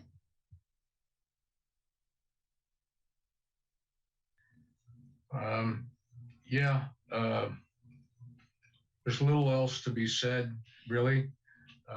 I'm a cat person myself, and it really hits you in the heart to see that picture of the cat in the box. That just, but it's not gonna affect my decision here, because I am also a firm believer in no eye for an eye, as Stephanie has said. I love all animals, and I don't believe that Gypsy should be sentenced to death because of something that she did, and it appears vicious, but animals do things like this. What we have to do is make sure it never happens again. I think we can do that short of taking another life. I did hear that there is a rule in that area where the owner lives that they cannot raise the fence in the front yard. So what that would mean would be that these two dogs can never go in the front yard because they can jump that fence. So that would have to be within a dangerous order. That would also have to be in a dangerous order. And I believe that, with everything that's going on, I think we should also be considerate if we lower it to a dangerous order, which I'm inclined to do, and agree with that, to reduce the vicious to a dangerous with very specific terms in there to include that the dogs cannot go in the front yard if there is a community rule that the fence can only be 3 feet high, because they can jump that. And the problem is that they were at large. We saw that on the camera. They were at large, and they can never be at large again, off leash or without a muzzle. So that's all in a dangerous order. I believe we should give them a reasonable time frame to comply with the items in a dangerous order should the commission vote to reduce it to dangerous. And that's all I have. Okay, thank you. And Gregory? Yeah, I have to agree with everyone. This is definitely a difficult case, not an easy decision. But just on everything I've heard and everything everyone's shared, is I think we should consider at least bringing it down to a dangerous order. Um, Definitely not an eye for an eye situation, I guess, and just, but definitely stick to the letter of the dangerous order. Okay, thank you. And I'll just again summarize our collective thoughts in that this is, you know, heartbreaking, and we want to make sure it never happens again. And often this is only possible if we have responsible owners that will follow every item on the dangerous order to ensure that this would never happen again. And with a dangerous order in place, we have the right and responsibility to check up on Gypsy. And, you know, just being a 2-year-old dog, we've got many years of holding this. And when these things happen, you know, it's a failure on the human side. We fail. We know if they have prey drive, it's in the nature. Now we know that going forward that Gypsy can and will kill another domesticated animal, and taking that very, very seriously. And if we feel like the owners of Gypsy will comply for the rest of Gypsy's life to prevent this from happening ever again and follow that dangerous order, then there's hope. And again, the responsibility lays on the humans, and we're either setting these animals up for success or for failure. And it seems like they are remorseful and responsible and willing to do everything on that checklist, including beyond that 6-foot fence. I mean, it's in the orders already about a underground dig preventative, so they can't get under the fence. And that, I think it's kind of a moot point about the front fence being 3 feet, because it would be non-compliant, and they would never be, if they're only allowed in a 6-foot stockade fence with dig barriers, it would be implied, and they would never be approved to be in that front yard. Those kinds of things I think would be covered by those details, would be covered by the inspection from the animal control, care and control officers. So so I think that if we have a motion moving forward here, we'd like to hear it.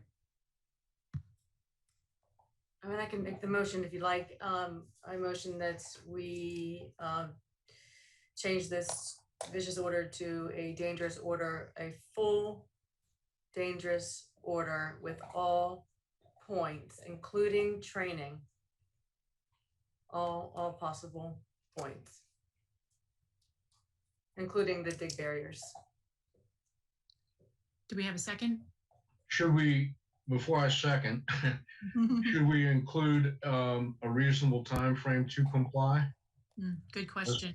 As well, like we're still in the era of COVID, and it's slow to get workers and materials and things like that. So I don't know what the standard time is off the top of my head, but I think 60 days to comply would be reasonable in this situation.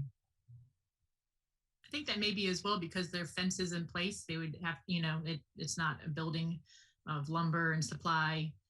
It is possible. The fence is 6'4". They just need to make some modifications to it. I think that would maybe be reasonable. You said 60 days. Anyone else comment on that? I mean, it certainly sounds like a reasonable time frame. I don't know if there's anything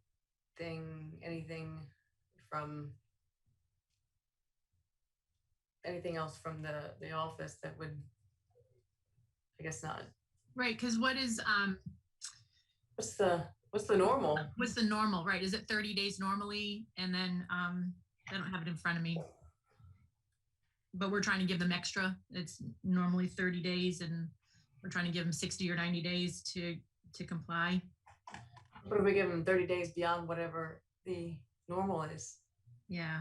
I think that it's actually not, because they already have the fence in place, I don't think that might pose the difficulty, but the secondary barrier might, if there has to be some internal construction. I think 60 days is more than reasonable. Okay, so I'll summarize the motion. Yeah, you can just make an addendum. Okay. An addendum is that we will allow 60 days for compliance. I'll second. All in favor?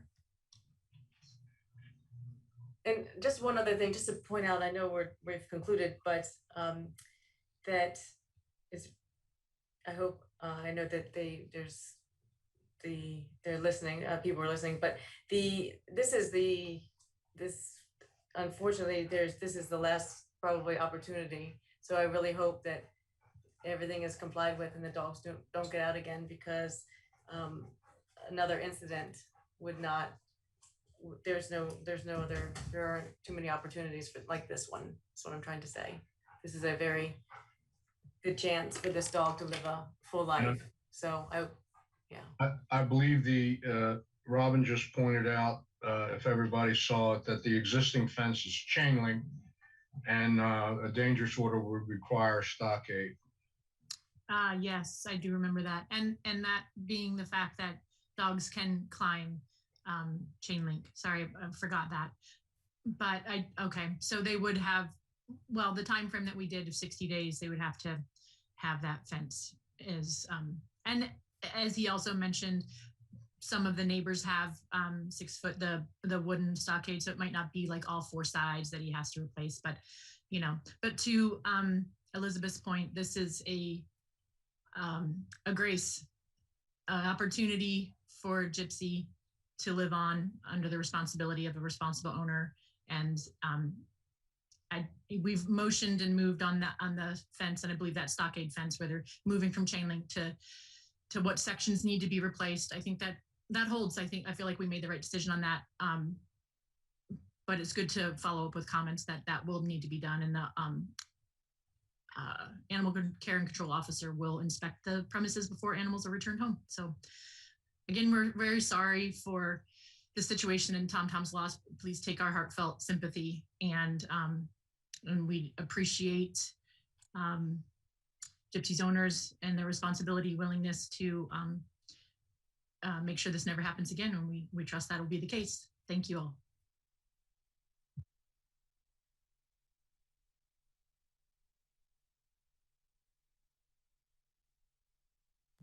And Philip, can we call the next case?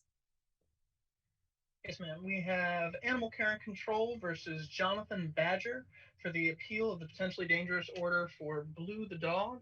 All parties who have an interest in this case who wish to testify may now come forward to take the oath. Please utilize Zoom's raise hand feature. I'll get you added in one by one and sworn in together at the end. We have Mr. Badger here, bringing him up.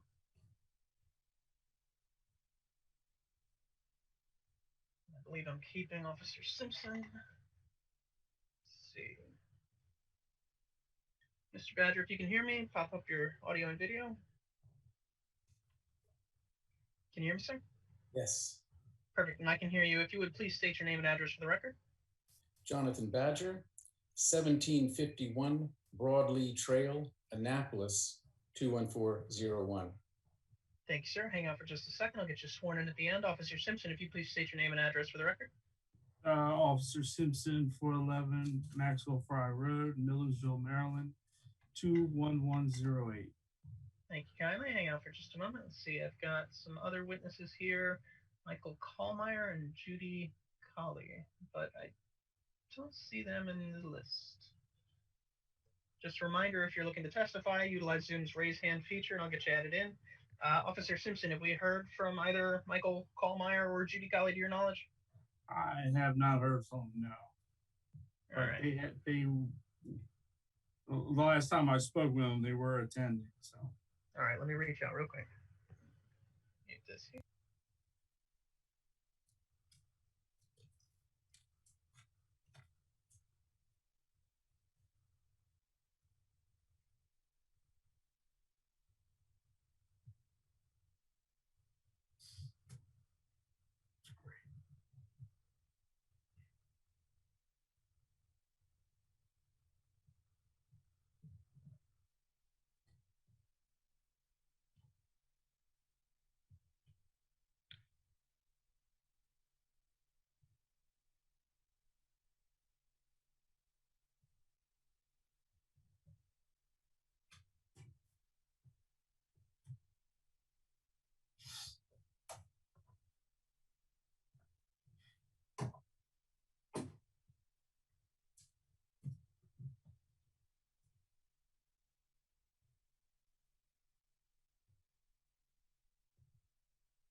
Alrighty, I did not get Mr. Kallmeyer on the line, though he resides at the same address as Miss Colley, who says that she will not be appearing. She's not feeling well. But she was also not concerned about the case. She said that the animal would not be remaining in the neighborhood. I'm not 100% about that, but she will not be appearing. So let's see. Was she referring to her own animal or the animal we're here about today? The one that we're here about. But yeah, I'll let the case get into that rather than speculating. So let's see, we have Mr. Badger and Officer Simpson. If you would both, Mr. Badger, if you'd unmute, both raise your right hand. No. Oh, and do you declare and affirm under the penalties of perjury the testimony you're about to give is the truth, the whole truth, and nothing but the truth? Yes. Thank you both. If you would please remain muted unless called upon to speak, and we are good to.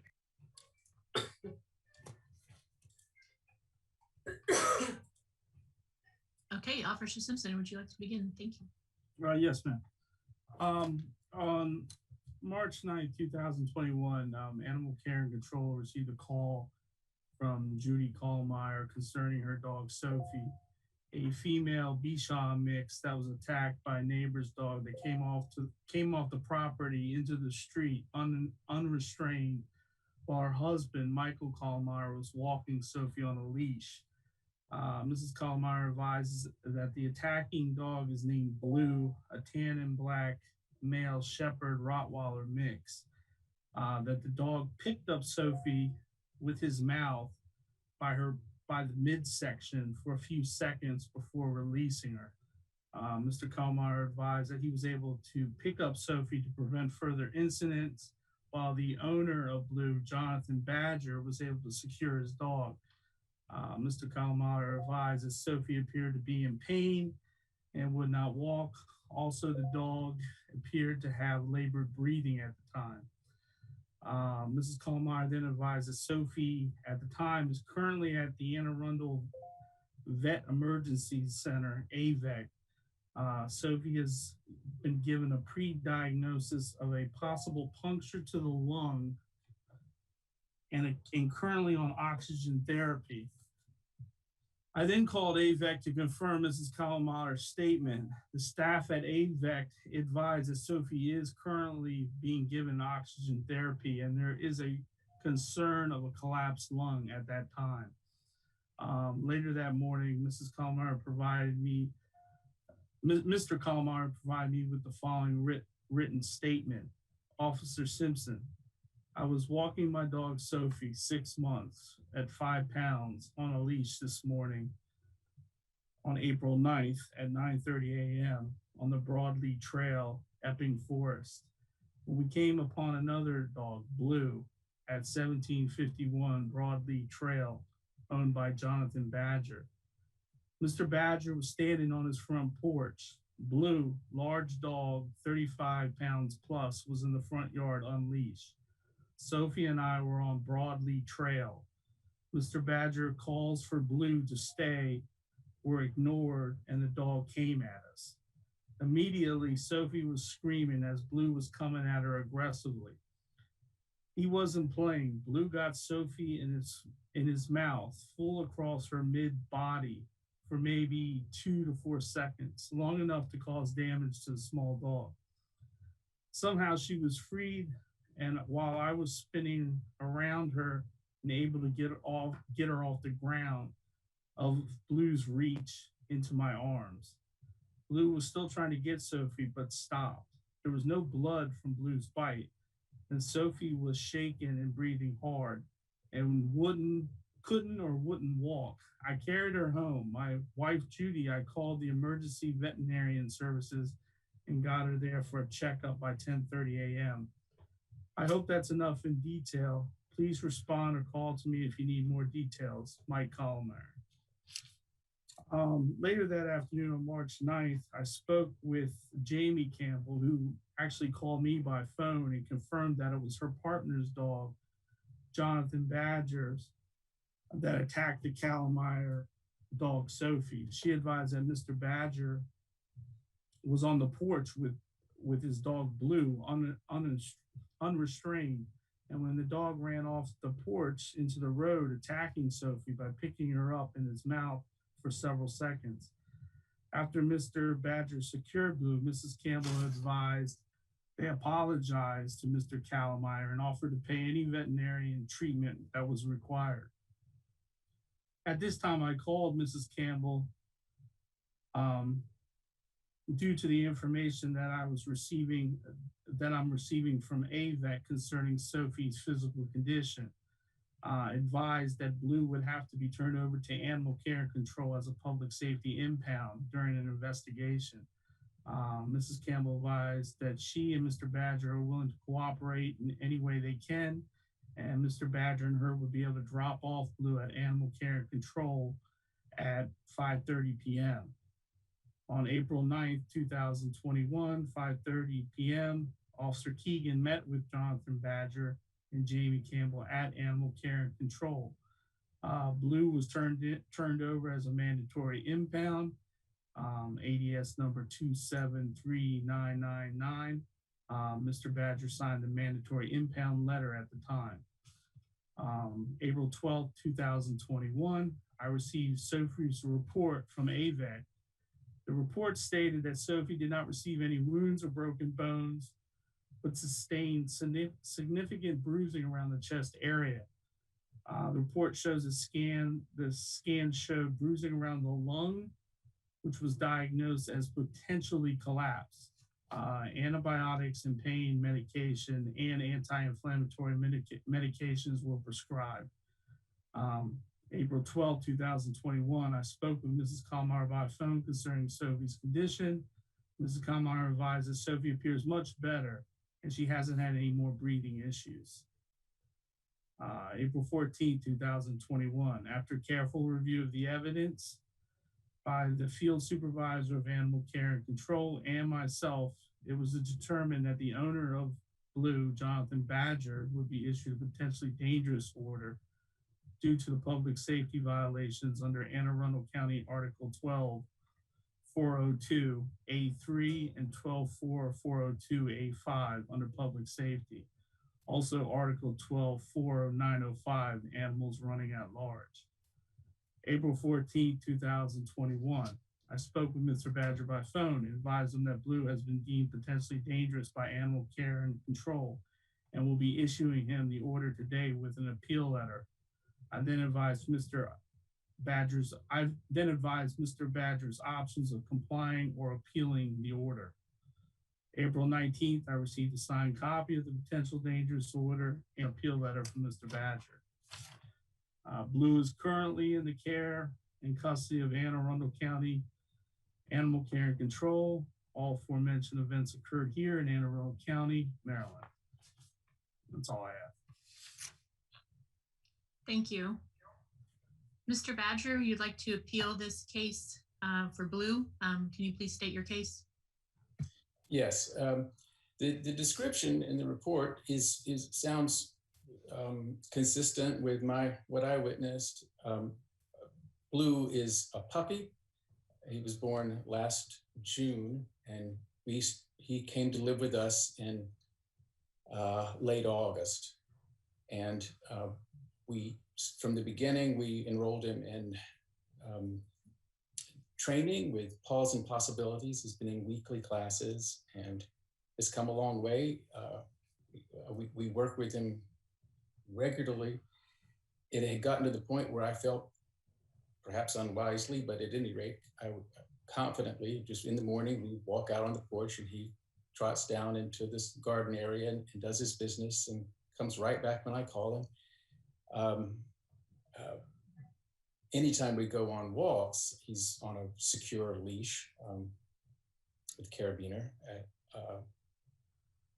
But on that morning, when he was out, the little dog Sophie on a leash came by, and Blue took notice. And when he approached her, Sophie became, loud, and my sense is that Blue interpreted this as a threat. Given the character of the injury, my sense is that and given the difference in the sizes of the two dogs, my sense is that Blue was giving Sophie a warning, but I also acknowledge that this is completely unacceptable. I was mortified. I called to Blue to come back, and Blue instantly came back to the house. I apologized to Mr. Kallmeyer and called Mrs. Kallmeyer, assured them that I would cover any veterinary expenses, apologized, said that I explained, as I'm saying now, this is completely unacceptable, and this behavior, one way or another, must be, this can never happen again, and I really feel that way. I did cover their veterinary expenses. Within a day, Sophie seemed to be back out with the Kallmeyers moving through the neighborhood. She seemed okay, and I was very relieved. I've been checking in on her. I assured them that if there are any follow-up medical expenses, please to let me know, and that I will cover those. Given Blue's age and inexperience, and given the nature of the yard and neighborhood we live in, I am appealing this to request that this be reduced to a warning. Building a fence of that nature in this neighborhood and in our yard is just not realistic. All of the strictures of the potentially dangerous animal are really just not consistent with what we would be able to do here. So if we cannot reduce the measures that are called for, we'll have to find Blue another place to live, and that would be heartbreaking.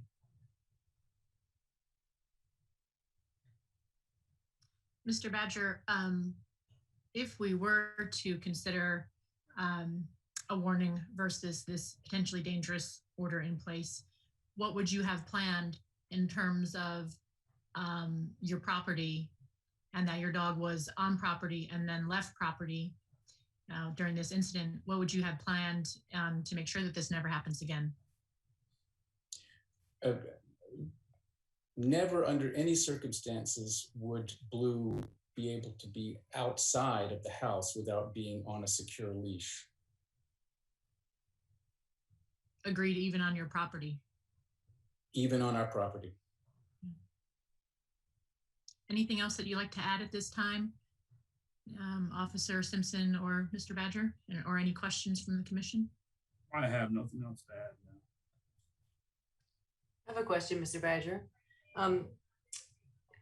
In your training, has anyone mentioned to you anything, any concerns with Blue, like any dog aggression tendencies? Have they mentioned anything to you at all? No, there's been no mention of any concerns. Are you in group classes or private lessons? Group classes. Okay. With in the group classes, are there small dogs and big dogs? That's a good question. I don't recall small dogs the way Sophie is a tiny little dog. I don't recall anything like that in the class. And can you remind me, I saw it, but I don't have it pulled up again. How many pounds is Blue at the moment? Approximately 80. Yeah, he's a big boy. Okay. And I think at the beginning of this hearing, someone, Phil had mentioned that someone said something about not living in the neighborhood. Does anybody know what that meant or means? Well, I had not intended to broach that under these circumstances, but is it relevant? I'm sorry, I don't know. I'm sorry, I don't want you to say something that it's not, if you don't, I don't know how, if it's personal or if it's relevant. I just want relevancy, if there is any. Well, I would just underscore what I said before, that if this, under the strictures of the potentially dangerous animal order, Blue couldn't live in the neighborhood. Okay, and I got you. No, it was the same thing you already said. Okay, I didn't know if it was something, she was referring to something different. I got it. Okay. Okay, very good. Thank you. Oh, actually, one more question. In your training, what have you done? Have you done any recalls or just basics? A lot of leash work, just getting Blue to stay with me and not pull on the leash. Recall, come when called. Blocking exercises so that he doesn't rush ahead or rush past me. Work doing those kinds of things with the other members of the family.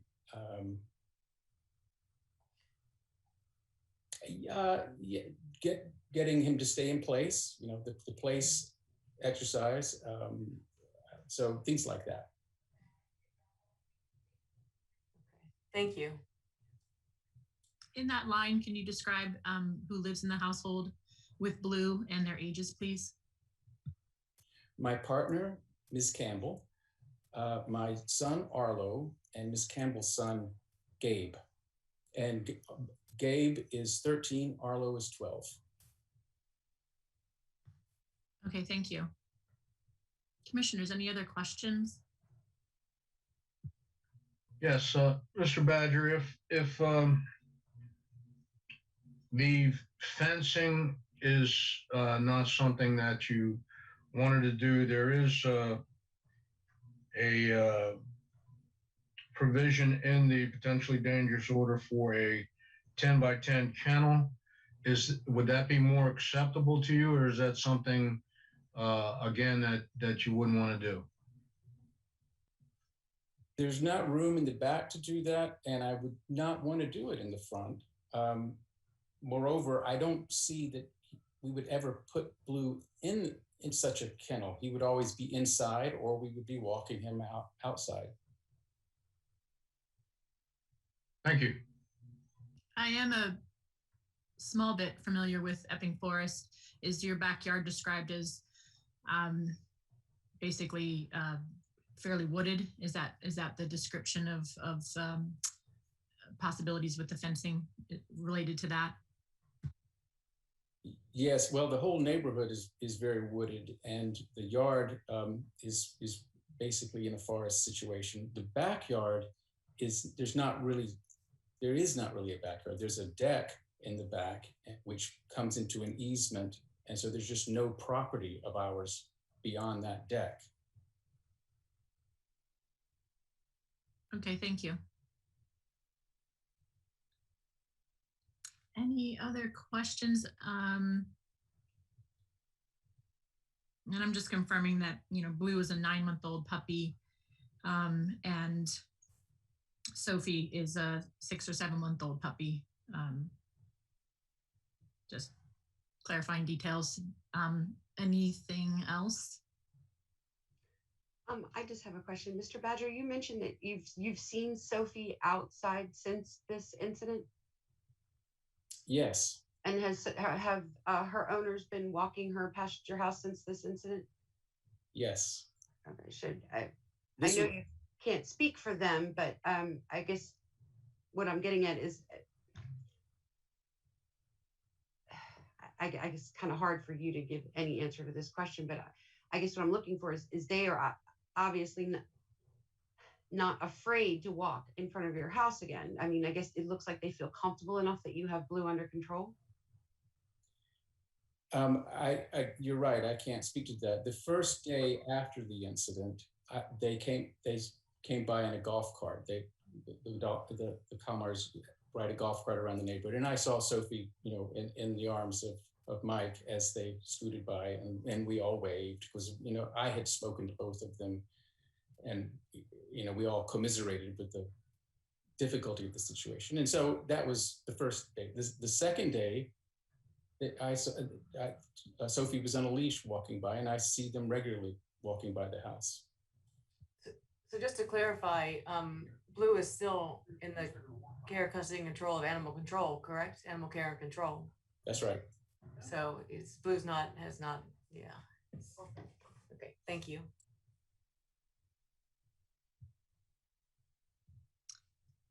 Okay, if there's not any other comment or questions at this time, we will close to further comment for open deliberations.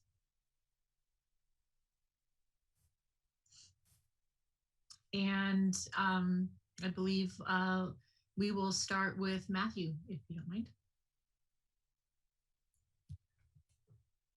I think I would be comfortable with lowering this to a warning, given that he adheres to never having the dog off leash, simply due to the age and the amicableness or the perceived amicableness between owners and the state of the situation currently.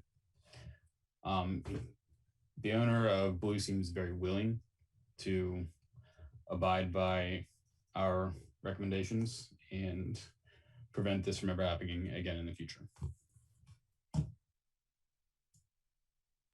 Great, thank you.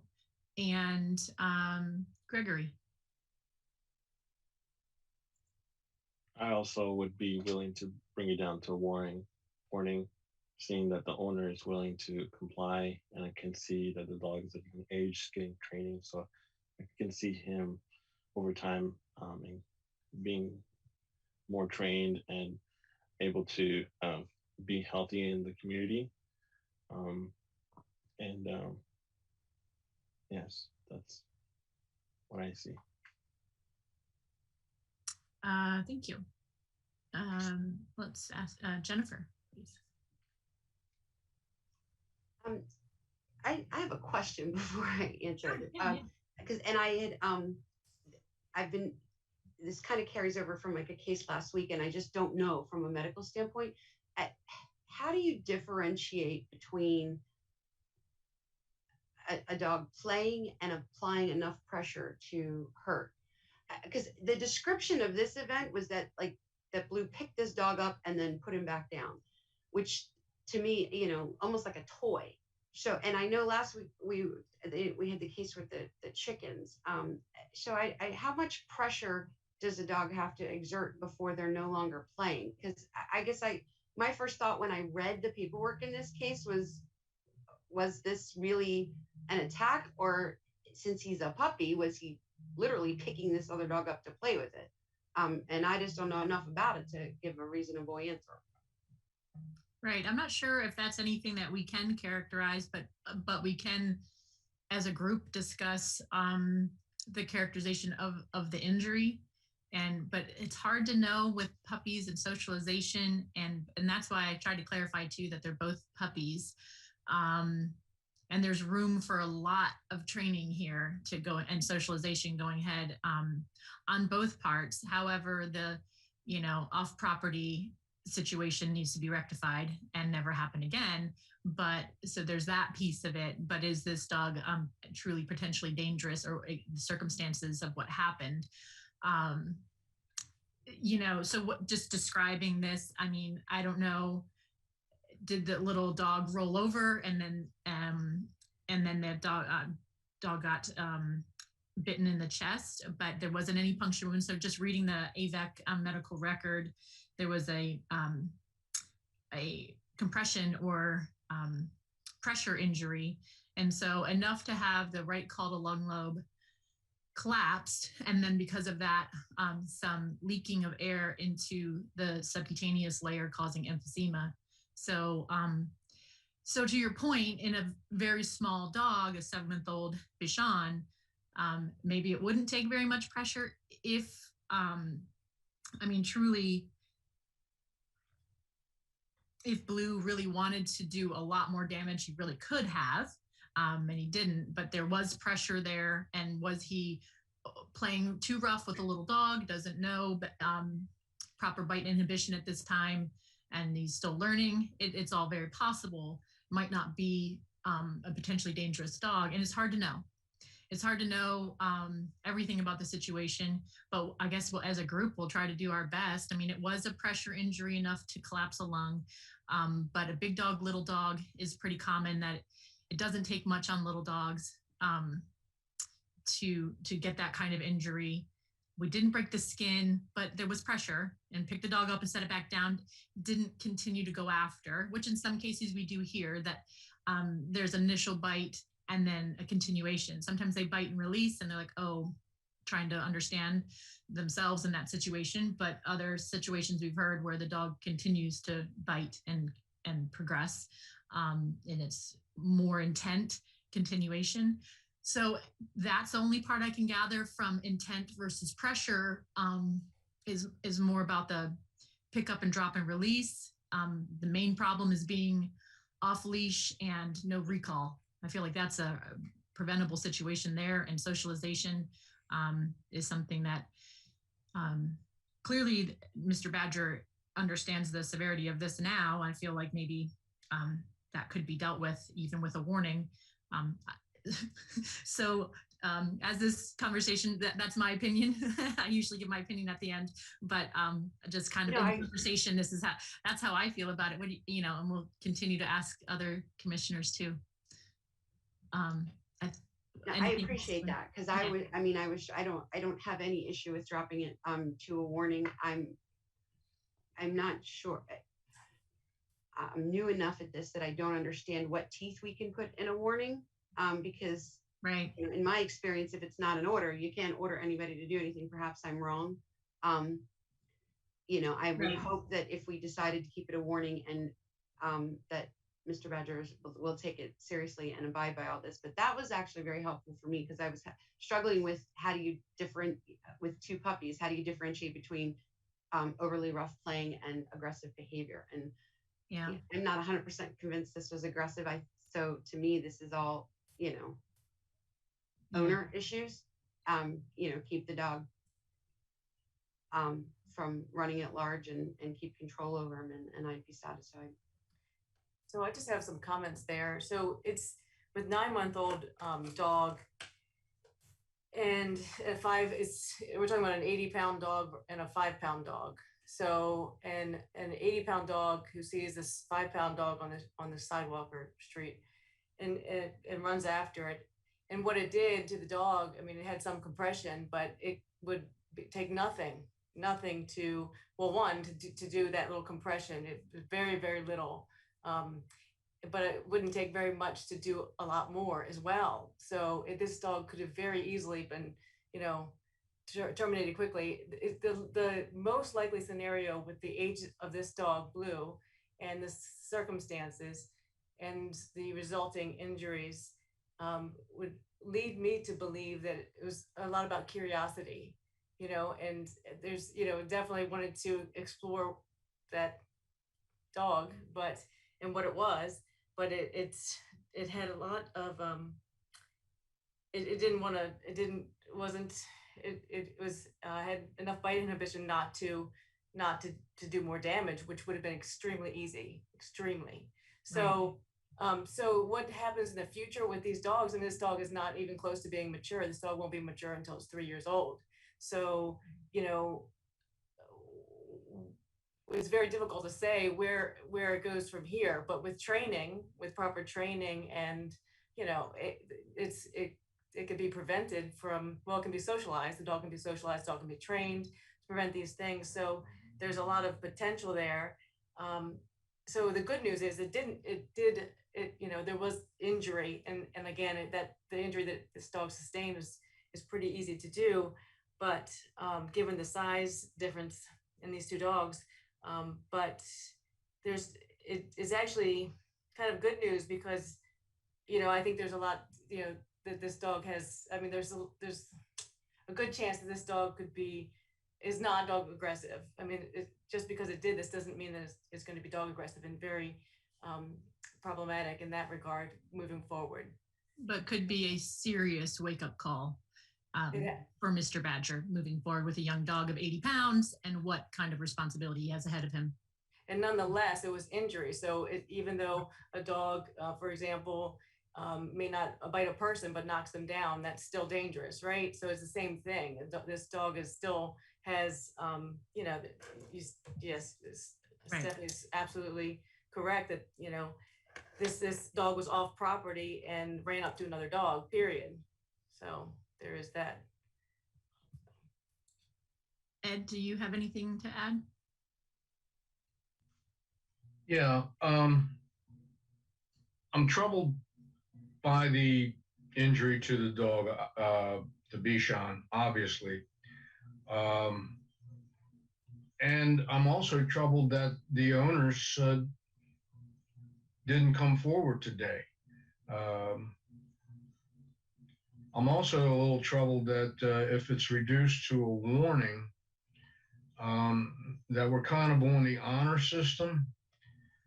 So I was thinking, and just off the top of my head, if at all possible, that the order remain in place with simply items 4 and items 9, which require a leash and a collar and a muzzle when taken outside the house, and secondary barriers to keep it from escaping the house. You know, is that a possibility rather than just getting the entire thing, just throwing that out the window and reducing it to a warning letter that carries no weight? That would be my only concern is, you know, and nothing against Mr. Badger at all. I do agree that he's an upstanding individual. I believe that this is a wake-up call. But as pointed out, I believe by Jennifer, is that a letter of warning is just, you know, there's no enforcement to it at all. And I think items 4 and 9 of the PDO are important to enforce. So other than that, that's all I have.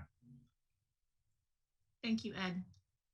And we can discuss a bit more further. You know, I mean, this is an open discussion. I guess the seriousness is there. We've talked about that. The compression and a big dog, little dog, and that's even how they describe it in the emergency clinic notes. Big dog, little dog. It doesn't take much for there to be a compression. I guess my thoughts are also, we're talking about a 7-month-old and 9-month-old puppies, and there's just a lot of training ahead and the responsibility of an owner. And I guess as a group, we need to decide.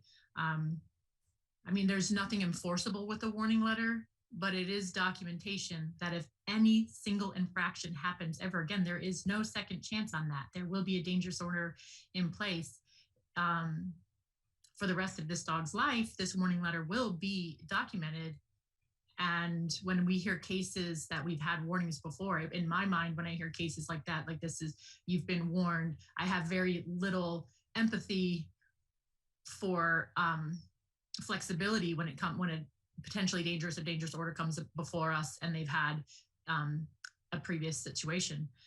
There's usually no question in my mind at that point. So while it doesn't hold investigative abilities that we can inspect property and enforceable in any way, I guess we all have to decide how we feel about Mr. Badger as a responsible owner, understanding the potential of his dog and the seriousness of what happened and the remorse.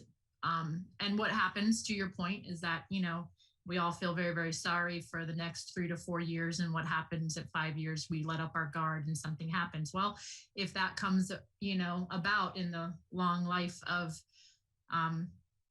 Blue, then, you know, I guess we'll cross that bridge when it comes, but I'm still in the mindset of there's so much, instead of potential danger, there's so much potential for training of a 9-month-old puppy and setting them up for success. And this puppy just was not set up for success. Continuing training. I mean, and unfortunately, I don't know with a warning letter if we can, you know, we can make recommendations and talk about the items that you said in the potential dangerous. I don't know what you think about that, but we can say like we strongly recommend leashes at all times and secondary barriers and training. We can like really put that in our warning.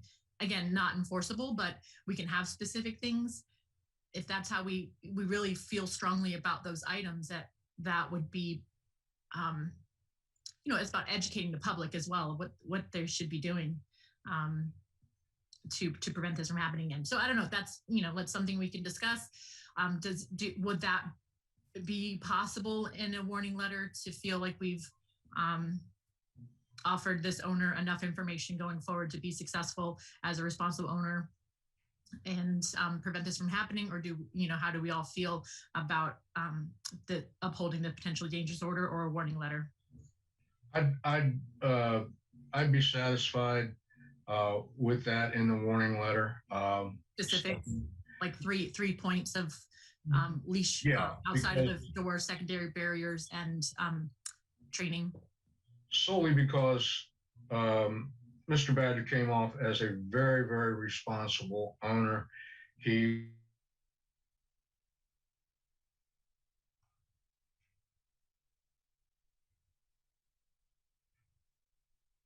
feel comfortable enough. That might be, and I don't want to speculate, but their appearance, did not appear today, so they feel confident enough that that the right thing will be done. And I honestly believe that Mr. Badger will do the right thing. So yeah, I agree with you, Stephanie, 100%. Yeah, I mean, I just think there's just more opportunity for potential success if we can hope for that. But anyone else, any other thoughts on that? I just want to say, I didn't mean for my comment about the warning letter not having any teeth to necessarily say that I was against the warning letter. I just wanted to make sure that we understood we weren't. Right. We can strongly suggest that Mr. Badger do these things, and I think he will. He comes across as responsible.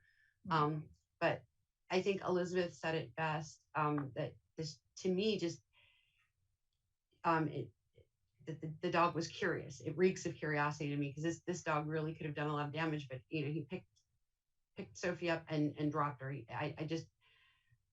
I don't know. I wasn't there. I didn't see it, but in reading it and hearing about it, I'm just not hearing the aggression. And I would certainly hate to label this dog so early on, when I agree. I think there's a lot of potential for a 9-month-old puppy. And just to piggyback that, it's really important that Mr. Badger, keeps a close eye on his dog's development. Just because as dogs mature, you see more of the genetics. So as we saw in some previous cases, the prey drive in the previous case. And so it's important for him to monitor his dog and see how he develops, and also shape his behavior as he's growing with training. And that, will go a long way. So. And knowing this, just to piggyback on that, because I know that, Mr. Badger and others are still listening. So, Pause and Possibilities is basic training, but in this recommendation, we can't really specify, but there's socialization training and basic behavior, come, sit, stay. But he may need to seek a behaviorist, just taking the seriousness of this, that, Blue did take another dog in its mouth and picked him up and did have some injuries. So really getting serious about recall and having someone work one-on-one. So those are the things that we recommend. Again, in a warning letter, there's not enforceability, but it's there and it's in writing, and we are doing the best that we can for both dog and community and owners.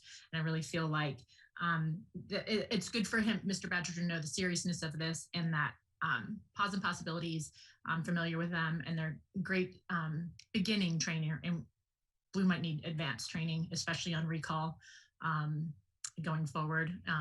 Just as kind of a side comment there. But if there's anything else we all want to discuss, it seems like we're sort of leaning towards a warning letter with 3 recommendations in terms of anytime out the front door, even on property, that the dog must be leashed outside of the home at all times, and secondary barriers at the front door would be a good idea. And then more advanced training beyond socialization and puppy training, but to really focus in on some training for recall. So I think we're all leaning towards that. Would anyone like to make a motion or make any comments? I'll make that motion, Stephanie, that the PDO be reduced to a warning letter with the 3 stipulations added that you just mentioned: leash, training, etc. Yep. I'll Very second. good. Good. All in favor? Thanks, guys. No. And Philip, what do we have next? Call the next case. We do have the next case. Our next case is Jamie Smilowitz versus Jennifer Bice for 5 citations, 1 charge of animal running at large, 2 charges of public safety threat, 1 charge of animal disturbance prohibited, 1 charge of animal public nuisance for Sleepy the dog. All parties who have an interest in this case who wish to testify may now come forward to take the oath. If you would please utilize Zoom's raise hand feature, I'll get you added in one by one and then get you all sworn in at the end. Let's see.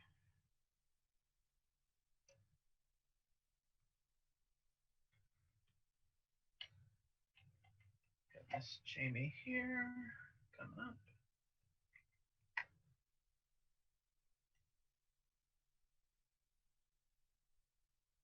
If you can hear me, please start your video and unmute.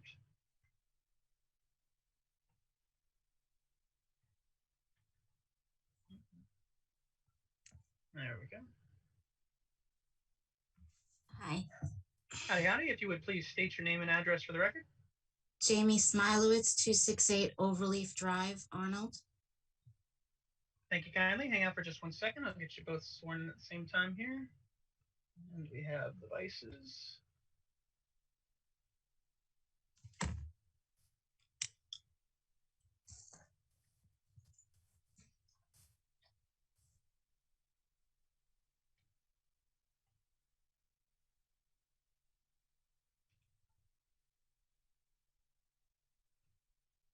There we go.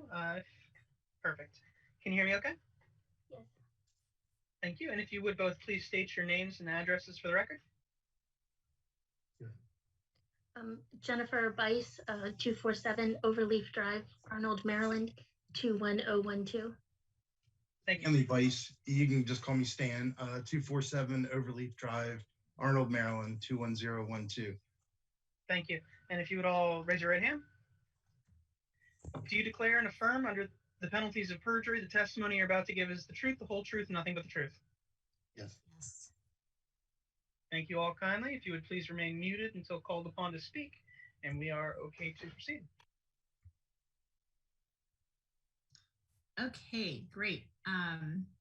So this is citizen versus citizen, and we are talking about a citation here. Let me pull that up in front of us here. Sorry, just give me a moment.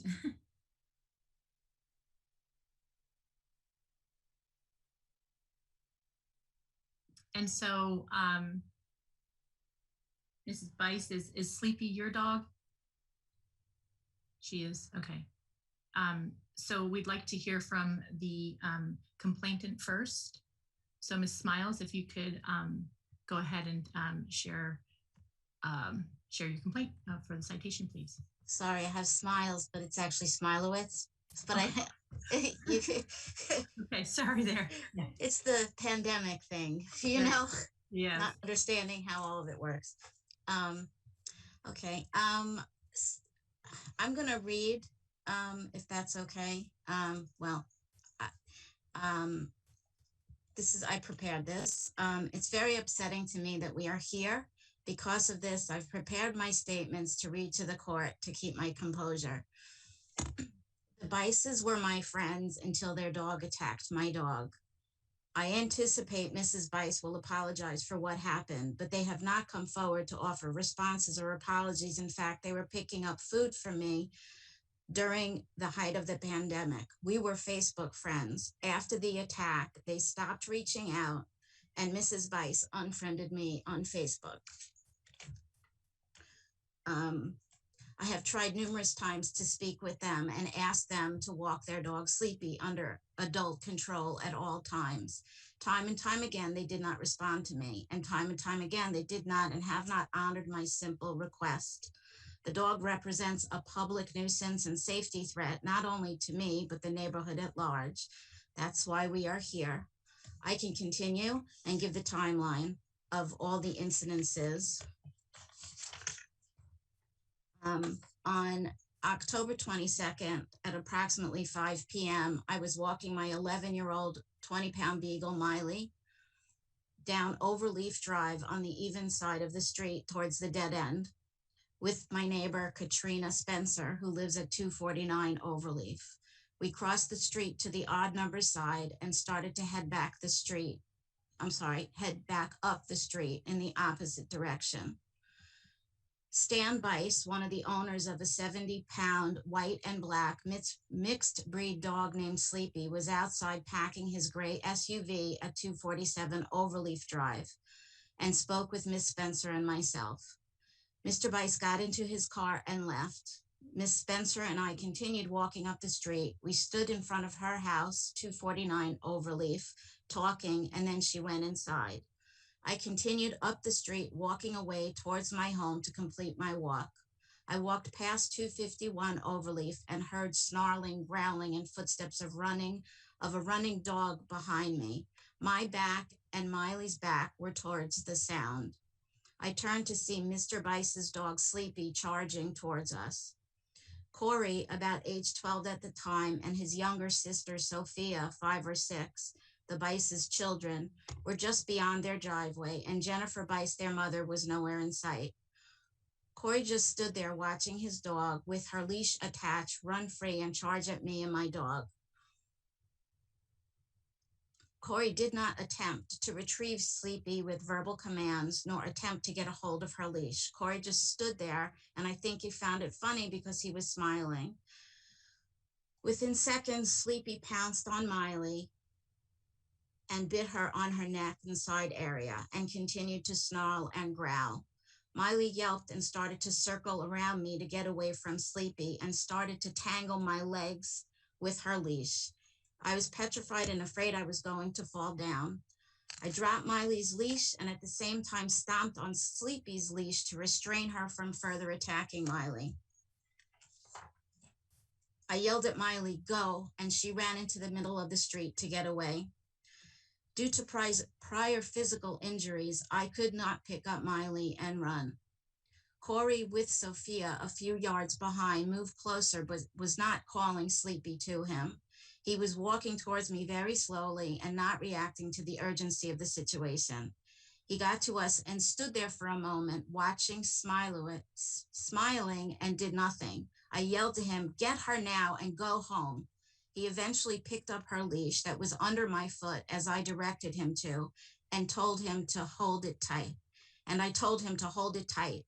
They walked towards their house, and I proceeded walking up the street after I had calmed down a bit. I texted Stan Bice to please call me. The next day, 10:23, Mr. Bice texted approximately 10:25, "Is now a good time." I called at 10:29. We spoke for 56 minutes. I'm sharing the summation of the convo because he was not taking the attack seriously. Mr. Bice said, "I wanted to get your version of what happened." Mr. Bice said, "All my dogs have bitten me." I told him that is not normal. I said, "I need to feel safe and need Sleepy under adult control while walking in the neighborhood." Mr. Bice said, "I need to talk to Jen and I will get back to you." He never got back to me. October 31st, I heard barking very close to my house, which is not a normal occurrence. I looked out my slider to see a dog run into the woods behind my house, and it was Sleepy and was running loose and unleashed behind my house at 268. I saw her run into the woods, followed a few yards behind by Corey. I immediately texted both the Bices to alert them of Sleepy running at large. I was particularly concerned that there would be many children, adults, and dogs walking in the neighborhood because of the holiday. I had to keep my dog inside due to my fear of another attack because Sleepy was now running loose with no one around. I called Mr. Bice and then Mrs. Bice to tell them of Sleepy running loose in my yard. Mr. Bice called back and I told him what was happening. Mrs. Bice called a few minutes after I hung up with Mr. Bice. She requested I talk to her as Mr. Bice can't handle this kind of stuff. I reiterated I needed something to be done so that Sleepy was under adult control at all times for my safety and that of the neighborhood. I was once again told I would be gotten back to, and they did not. I waited almost a full month for a response, and then I reached out again November 26th, as neither Mr. or Mrs. Bice had gotten back to me. I spoke with Mrs. Bice for 24 minutes, again reiterated, I need Sleepy under adult control so I could feel safe and for the safety of the neighborhood. 2 days later, November 28th, Mrs. Bice responded to me since the initial attack and the conversation. They were not taking this seriously or reacting with any urgency as a month plus had passed. Mrs. Bice texted me, this morning I talked to the folks where we have had training and ongoing contact. From their relationship with Sleepy, they think she was protecting the kids from a perceived threat from either you or Miley. They agree with what I'm doing with revisiting and training we have already been through. So you will see me with my kids in the neighborhood, with each of us having the leash at times as we refresh dog and humans. I responded, I appreciate you getting back to me. Jen, this is the bottom line. I need Sleepy to be under adult control in the neighborhood at all times. I need so I and Miley can come and go safely and securely without threat of being attacked again. We were 3 houses away and it was an unprovoked attack. I thought about it after our conversation and I'm going to call animal control as the 3 vets had advised. I had taken Miley to the vet.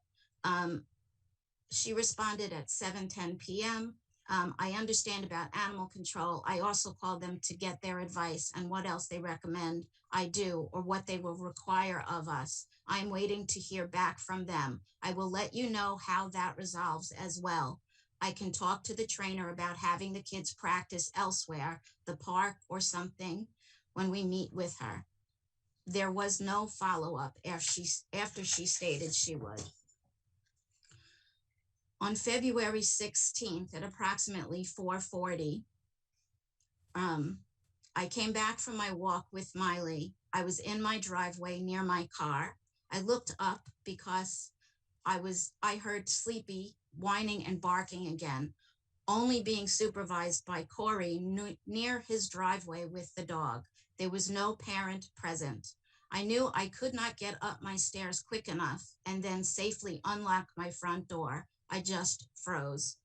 Corey was just staring at me at first, but then he started walking towards me, at which point I put Miley in my car. Corey started screaming, Jamie, Jamie, Jamie, getting progressively louder. He got up to 251 Overleaf. I called Mrs. Bice and the call went to voicemail. Corey was still walking towards me. I fumbled with my phone to retrieve Mr. Bice's number to call him. He answered and I told him Corey is outside with the dog coming towards me and shouting at me. He told me he'd get back to me and he did not. Could you please show the pictures that I provided of Corey coming to me that day? Just 1 second.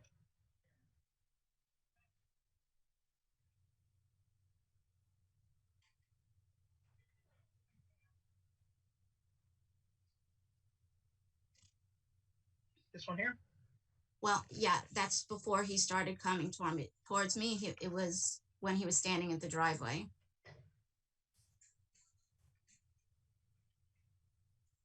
This is the other photo that you provided? Yeah, just for a date, to prove the date that this occurred. From there, he walked towards me with the dog. On 3/3/2021 at approximately 4:45, I walked out of my house and was putting my things in the car. I had Miley on her leash. I heard noises and looked down the street towards the Bice's home and saw Corey there again with the dog. There was no adult present. He started walking towards me. I saw who I thought was Mr. Bice and screamed, Stan, this is not okay. I quickly pulled Miley to me as she was on the retractable leash at that point, and put her in the car. Corey continued towards me with the dog pulling, jumping, and whining. I said, go home, Corey. I opened the driver's side door door as I was getting in, I heard Corey say, I'm sorry, and I got in my car and drove away. If you could show the Ring camera, which caught Corey and the dog whining, coming towards me on the 3rd.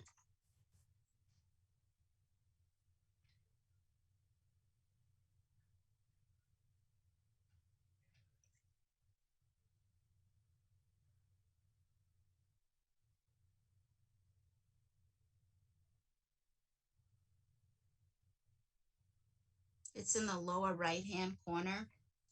I'm not seeing movement.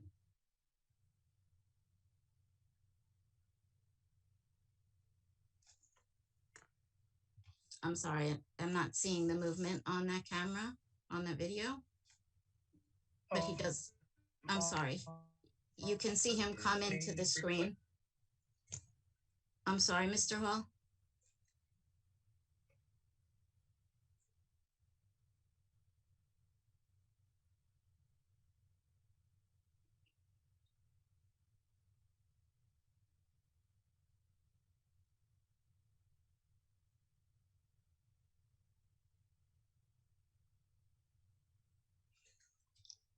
I'm sorry, I don't know what the issue is with that.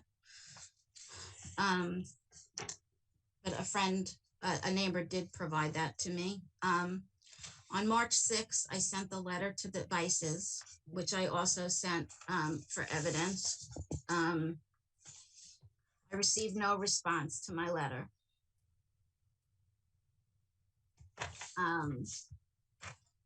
I have adjusted my behavior so I can stay safe. I no longer walk down the dead end. I've asked repeatedly for one reasonable request, for Sleepy to be under adult control at all times while being walked in the neighborhood. Since the Vices didn't cooperate, I had no choice but to file the complaints. Thank you. Okay, thank you.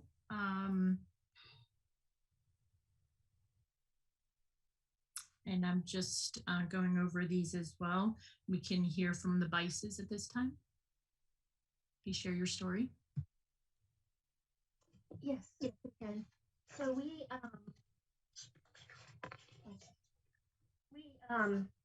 had heard from Officer Simpson back at the beginning of March when Jamie filed charges with animal control, and he opened a case.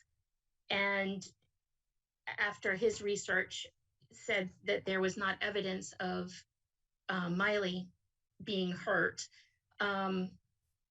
then Jamie went back and filed the new charges. So I would like to read what I wrote for the initial case. And I wasn't present when this happened. So the report that I received was from my 2 children. And Sleepy, she's 48 pounds. She's not 70 pounds. It's a little bit different.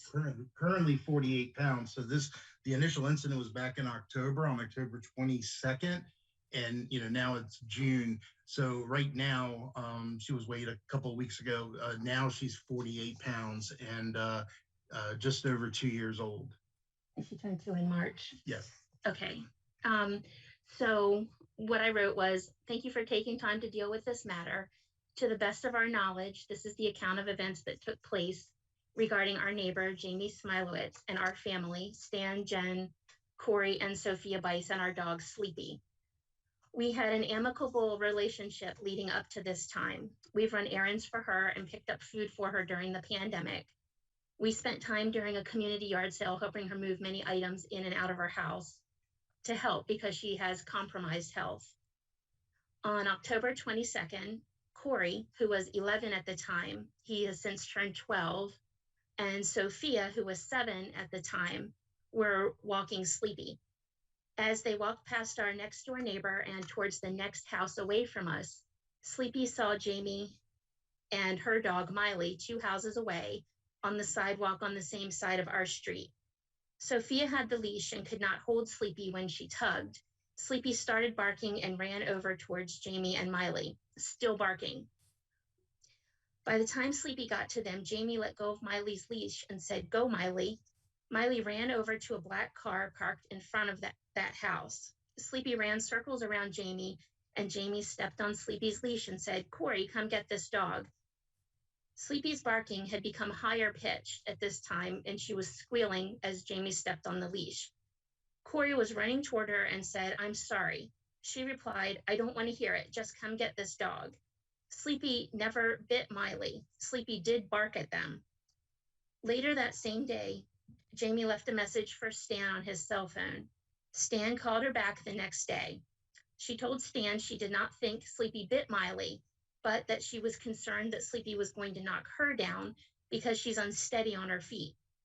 He apologized to her, and he listened and talked for almost an hour. She said she was considering calling animal control, but didn't want to. And she said she wanted to have another conversation to process everything. I also talked to her within the days after this happened. She said she was okay, but shaken with the whole experience. She also stated to me that Sleepy did not bite Miley. She said we had to do something about Sleepy.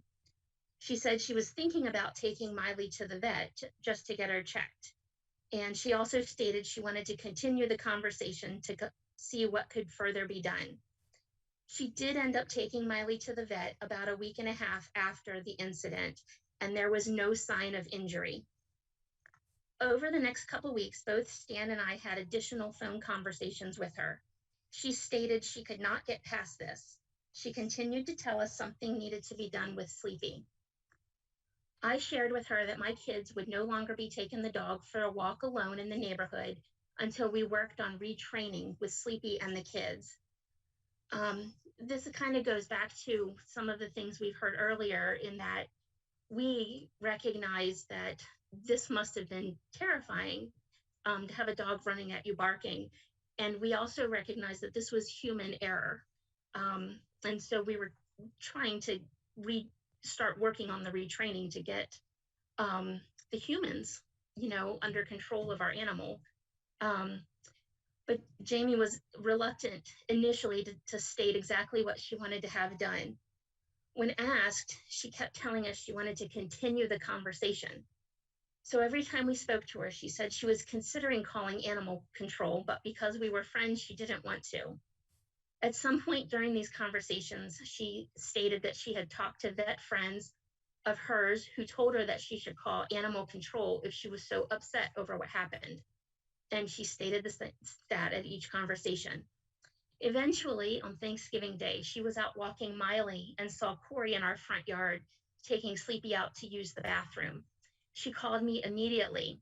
She literally yelled at me on the phone about why I let him out with the dog.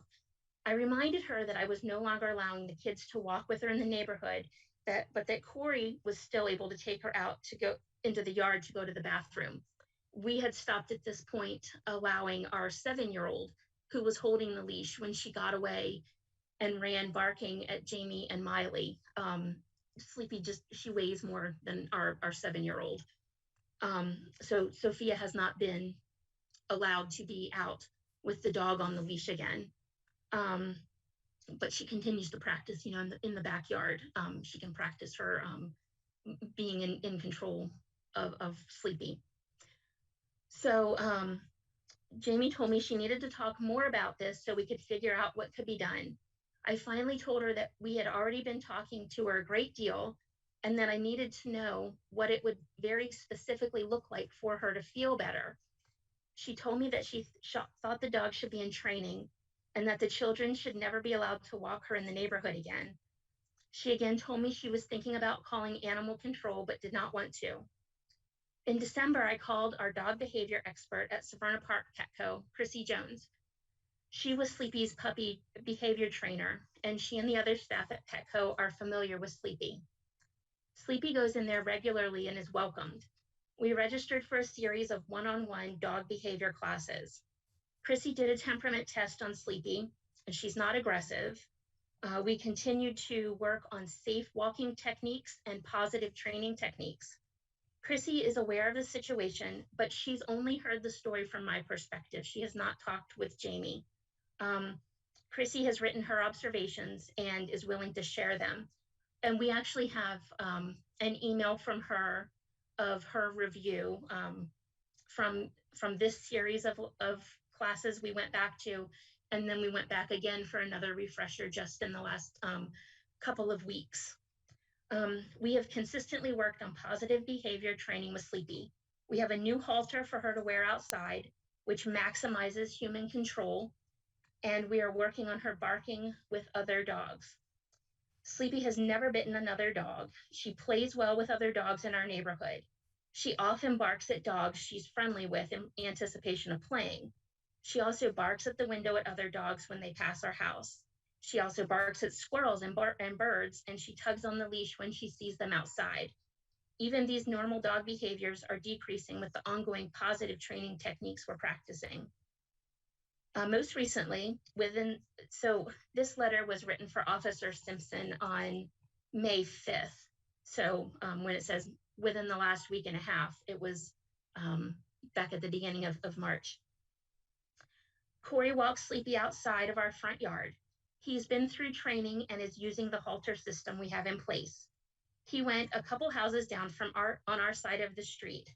Jamie lives a couple houses further down from there across the street. When she saw Corey, she took out her cell phone and held it up as if she were using the camera function. Corey yelled over at her, "Why are you filming me? Just go inside." She yelled back, "Go home, Corey." Once Corey was inside, I reprimanded him for speaking to her like that. I also stated I didn't want him talking to her at all. At the same time Corey was coming into our house, Jamie called Stan and told him that she did not like seeing Corey out with the dog, but she wouldn't tell him what happened. Stan talked to Jamie on the phone for quite some time to determine what had happened from her perspective. At first, she was reluctant to state what transpired. He persisted that he wanted to know what happened from the adult perspective, and she eventually stated that she used her cell phone to record Corey with the dog and reiterated events as reported by Corey and as observed by me toward the end when I ran outside to get Corey when I realized what was happening. Stan stated to her during that conversation that he doesn't want her recording our son for any reason. A couple days later, Corey was walking Sleepy within a few houses of us, and when Jamie saw him, she immediately took out her phone to point at him. Corey stood where he was, not speaking. Sleepy was not barking. My husband and I were both outside and called Corey to come home. This time he was directed that in all future times to turn and come home immediately if he sees them outside. We don't even want Corey outside when they're out there, partly because we don't want him getting in trouble. We don't want Jamie to be anxious. We don't want Miley to be anxious. We certainly don't want there to be any contact again, just in, God forbid something would actually happen. But we are also very concerned that she's recording our minor son. She's been harassing us for months now. We have talked with her a lot on the telephone. We're trying, we've apologized, we're so sorry, but we're doing everything we can. We've complied because we're trying to be neighborly to her, and we have genuine concern that she's having so much anxiety over this. The only thing we haven't done is stop our son from walking the dog. Our younger daughter, who is small, she's only 45 pounds, so she's not walking the 48-pound dog anymore. But our son is over 100 pounds and he maintains control of her. She has not gotten away from him. And we've gone back to training so that we can, again, refresh the humans who bear the full responsibility of this. And Corey, he walks her only within sight of our house and he maintains control. We've gone through more advanced training, a one-on-one lesson. We've had a temperament test done. We've purchased additional harnessing safeguards. We've changed our family routine of walking the dog also. We know that Jamie has liked walking in like the mid-afternoon time. So we take Sleepy for walks in the morning. We try to get out before 10.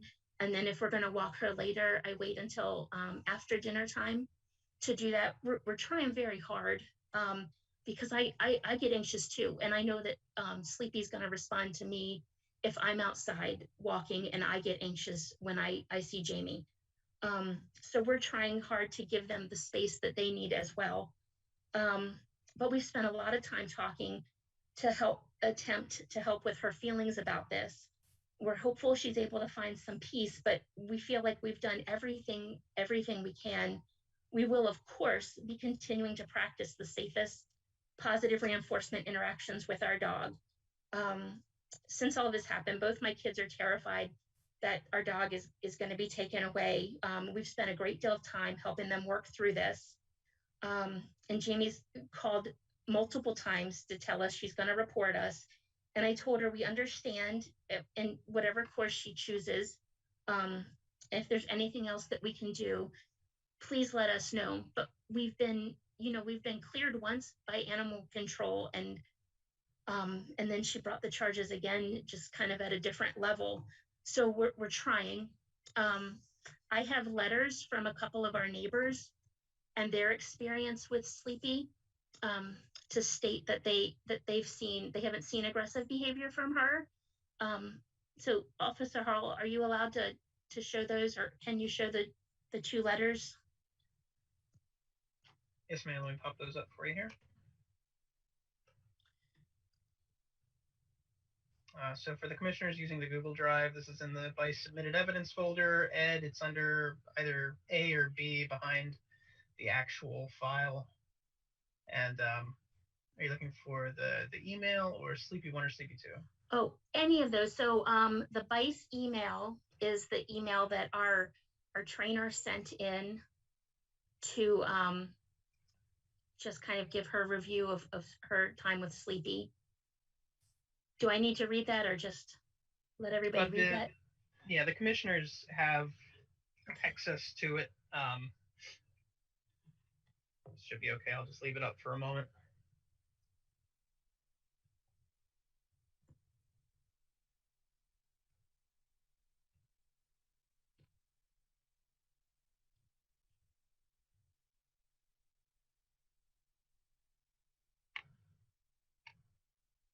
That should be good.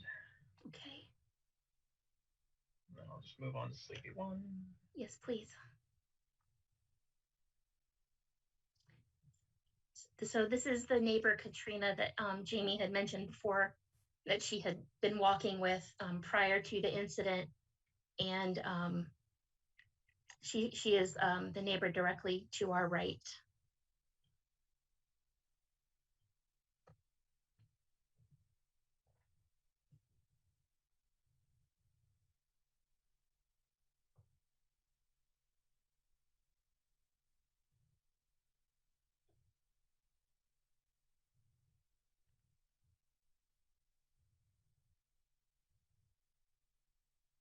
That should be good for that. And number 2.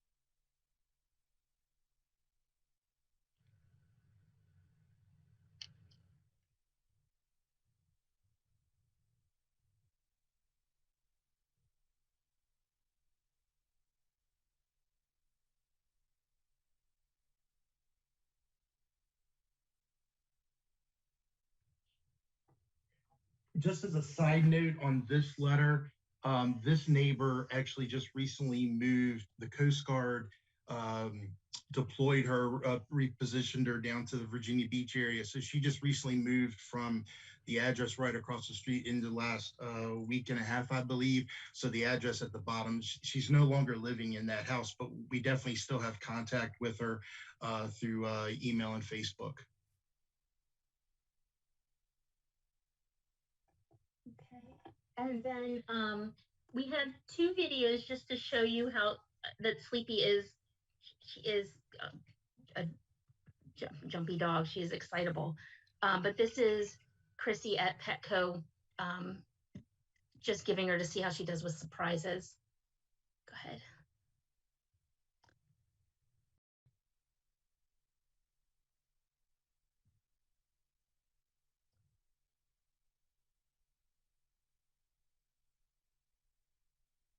Did the sound come through on that?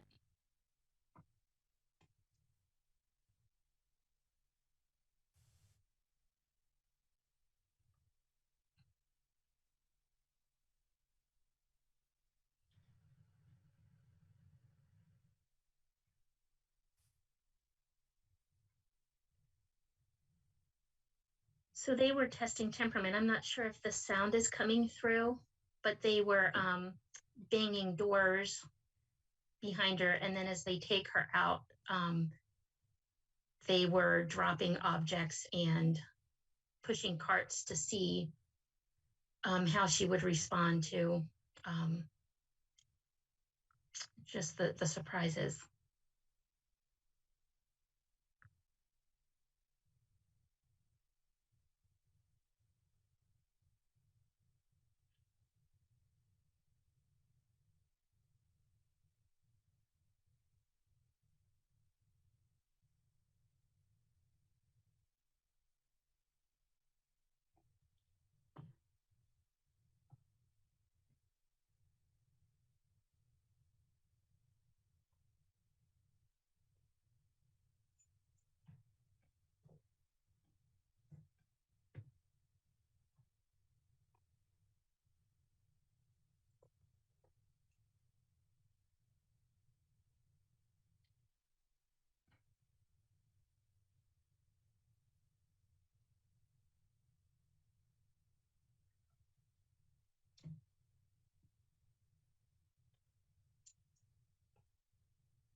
Mm-hmm.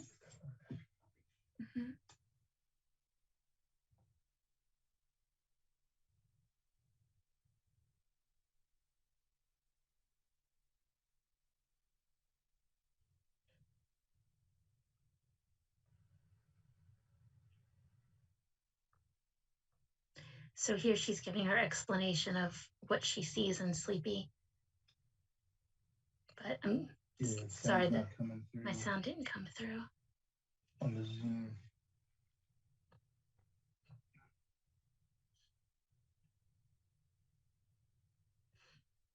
And then the last video is just, it's far briefer. So Chrissy, the trainer, brought her 6-pound puppy in to meet Sleepy. And it's Sleepy's interaction with that puppy.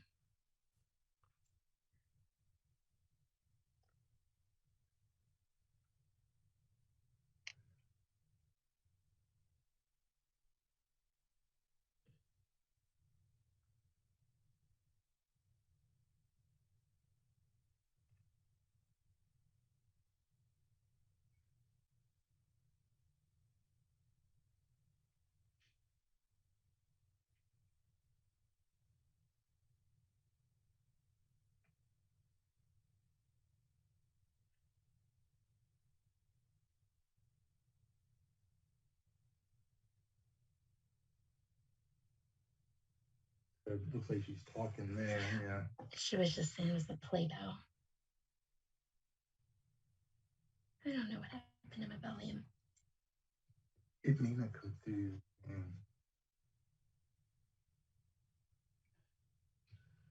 So that's everything. And it doesn't really, I know that those things don't speak to the incident that happened with Jamie and Miley, but it just kind of goes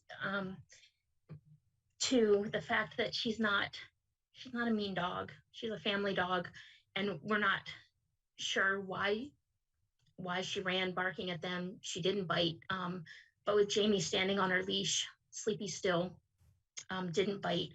But we completely agree she shouldn't be able to get away. And so we've taken measures to make sure that we've got her under complete control in the best way that we can. There are a couple things I'd like to add on from what Jamie said and also what Jen said. So I agree that on 10/23, Jamie and I did talk at 10:29 p.m.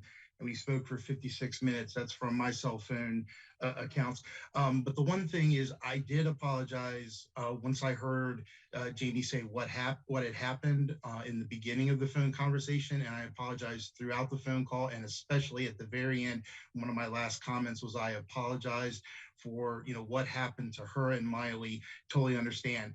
Totally. This is not acceptable. That our dog charged her and her dog. But I did ask if her dog was bitten, and she couldn't give me a positive confirmation of it. I even asked if there were holes or did she see holes in her skin, and she did not tell me that there were or she saw any at that time. I understand that, she was, emotionally, and the dog's emotional at the time. I totally understand that, but I did ask for that. And then I was pretty persistent in asking Jamie for her opinion, because at that time I did not know my son's side of the story.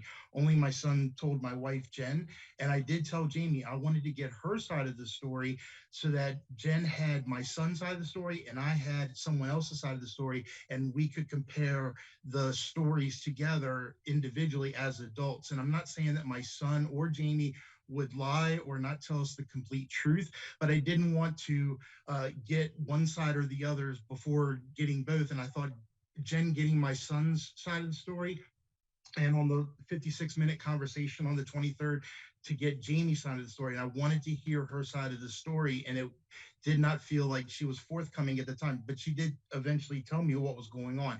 The other thing, the pictures that Jamie put up there on February the 16th, my son and Sleepy are actually standing on our property.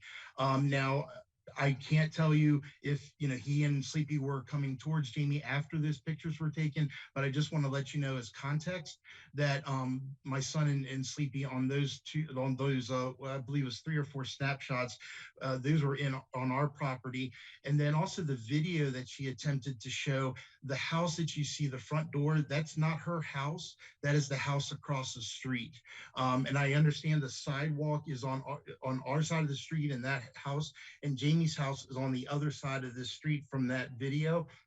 And I understand we couldn't see motion and all that kind of stuff, but I want to let you know for context that video, the front of that house is not her house. That's 3 houses down on our same side of the street, just as context as to where things are. So again, this was terrible that this happened, and I heard Jamie say several times that I did not return or did not respond after a couple of the phone calls. And that's because after I got the 56-minute and then the week later story from her, I spoke to my wife, and Jen said that she would handle the conversations with Jamie going forward. So that's why, and as my wife read in her letter, that was written, that there were several conversations with Jamie, after that. It just wasn't with me at the time. And the incident, I was in my office working as a software developer, so I also did not witness it firsthand. And again, that's why I wanted Jamie's side of the story before getting my son's side, just to get a true, the true adult, and she went through it, and I wanted to understand fully what was going on. Okay, thank you. Ms. Smilowitz, do you have anything else to add? Any comments or anything else? This is an appropriate time. Okay. First of all, I have phone records of the amount of time that I called them. That's number one. Number two, I took my dog to the vet. She was very hesitant for me to touch her. So I looked at her and I didn't see blood. But then at some point I was able to pet her. She wasn't letting me pet her. She was very standoffish to me. And she's a very calm, docile dog, barely barks. And I eventually was petting her, and I felt a spot on the side of her neck that was the side that Sleepy went in and got hold of her. She absolutely bit her. She did not puncture her skin. There was no blood, but I did take her to the vet. There's records of me taking her to the vet a week later. And so that's kind of, I was there. I know what happened with my dog, and I know what happened with Sleepy. And I know what happened with their children. I don't know who had hold of the leash. At some point, I was told that Corey had hold of the leash. And then either Jen or Stan came back to me and said, oh, they didn't tell me the truth. It was actually Sophia. So they're children. I'm an adult. And why would I fabricate a situation that happened with my dog and their dog? I have lived in this neighborhood just about as long as they have. We've been friends. There's no reason for me to, in any capacity, fabricate a situation. So twice, the picture that I took of Corey was because he was standing there and I was frozen. I can't move. I can't run up my stairs. I'm physically handicapped. Jen confirmed that to you, that I am physically handicapped. I couldn't get up my stairs quick enough to unlock my door, and I took pictures. It was a threatening behavior. There was no adults around. And then it occurred a second time. And that's when the neighbor, and I said that it was the neighbor's house and not my house. I don't have a camera. So the neighbor's house caught the dog on the Ring camera, which was across the street on the Bice's side of the street. I don't even walk down there anymore. After this incident occurred, I don't walk down there. I haven't walked down there other than twice with a tree people without my dog, because I'm on the board here in the community, and I had to go into the common area and accessed it across the street from them. But other than that, I don't go down there anymore. So yes, it was very upsetting to me. I'm 54 years old. I've never been attacked by a dog. I've never had a dog charge at me. It was a frightening situation. And I don't think that she was coming after me. She was going after Miley. She went after Miley. And Miley stood in the middle of the street when I told her to go. And I was afraid she was going to get run over. But it's all you're all processing it as it's happening. You know, the only thing I thought to do was step on Sleepy's leash. Luckily, she had a leash attached to her, because otherwise I couldn't have stopped her, and the children were not recalling her. So I have, since November, have requested that the dog be under adult supervision, adult control, not supervision, adult control at all times. And that is what I'm going to maintain. That is my request. It's a simple request that the dog be under adult control, so I feel safe and that the community feels safe. Although I can't talk for the community, but at large. Okay, thank you. Any other comment on either side? I'm not saying that she was fabricating the story. I just, again, I asked at the day after the incident about a bite, and I didn't get confirmation of it. And if I missed the detail about the Ring camera being on a neighbor's, that she said that it was a neighbor's and not her house, I apologize for that. I just wanted to, to clarify that Ring camera, was pointing at the neighbor's house across the street. Again, this is terrible, and we've already, like my wife said, we took the action of not having my now 8-year-old daughter not having a leash whatsoever. We don't have a fence in the front yard. Nobody does. So we always take the dog out front on a leash. The only thing, the thing, I mean, we're contesting like all of the charges that are listed, but the other thing is not allowing my son at 12 years old and over 100 pounds to be able to control the leash, or to have Sleepy on a leash on the sidewalk in our community. Totally understand my daughter is not strong enough to do that, and we have taken those actions. And we've retrained, and we can go back and we can do more training if that's recommended. I wrote down a note again from one of the other ones. advanced recall training. I mean, that's something that we're willing to do as well. But we're trying very hard. We don't want her to be afraid in her own neighborhood. We don't want any of this to keep going on, but it's hard for us to imagine telling our son who's getting ready to be a teenager that he can't walk his dog again. So that's kind of where we are, waiting to hear what you guys recommend. Okay, thank you. And just to clarify for everyone, we have 5 citations. We're here for citations, each holding a $50 fine, as I believe. Most of them are on the date of October 22nd, 2020. There's a public nuisance, a running at large, a public safety with chasing, a public safety with injury, animal disturbance, and then October 31st, a running at large.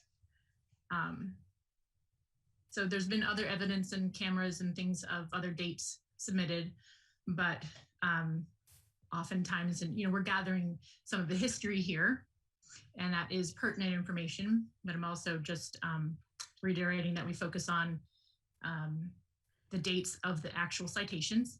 So we're looking at October 22nd for most of these citations. I think all of us are in agreement that it actually occurred, that whether it be one child or the other, somehow the leash got loose. So there was, in fact, a running at large on October 22nd.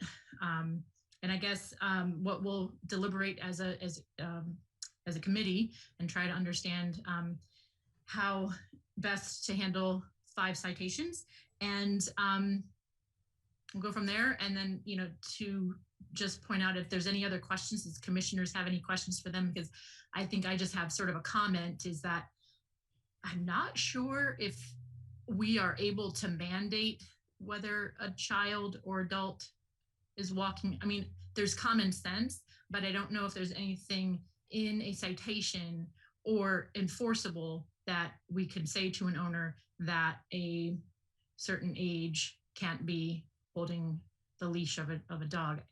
Can anyone, any commissioners speak to that? I can't remember.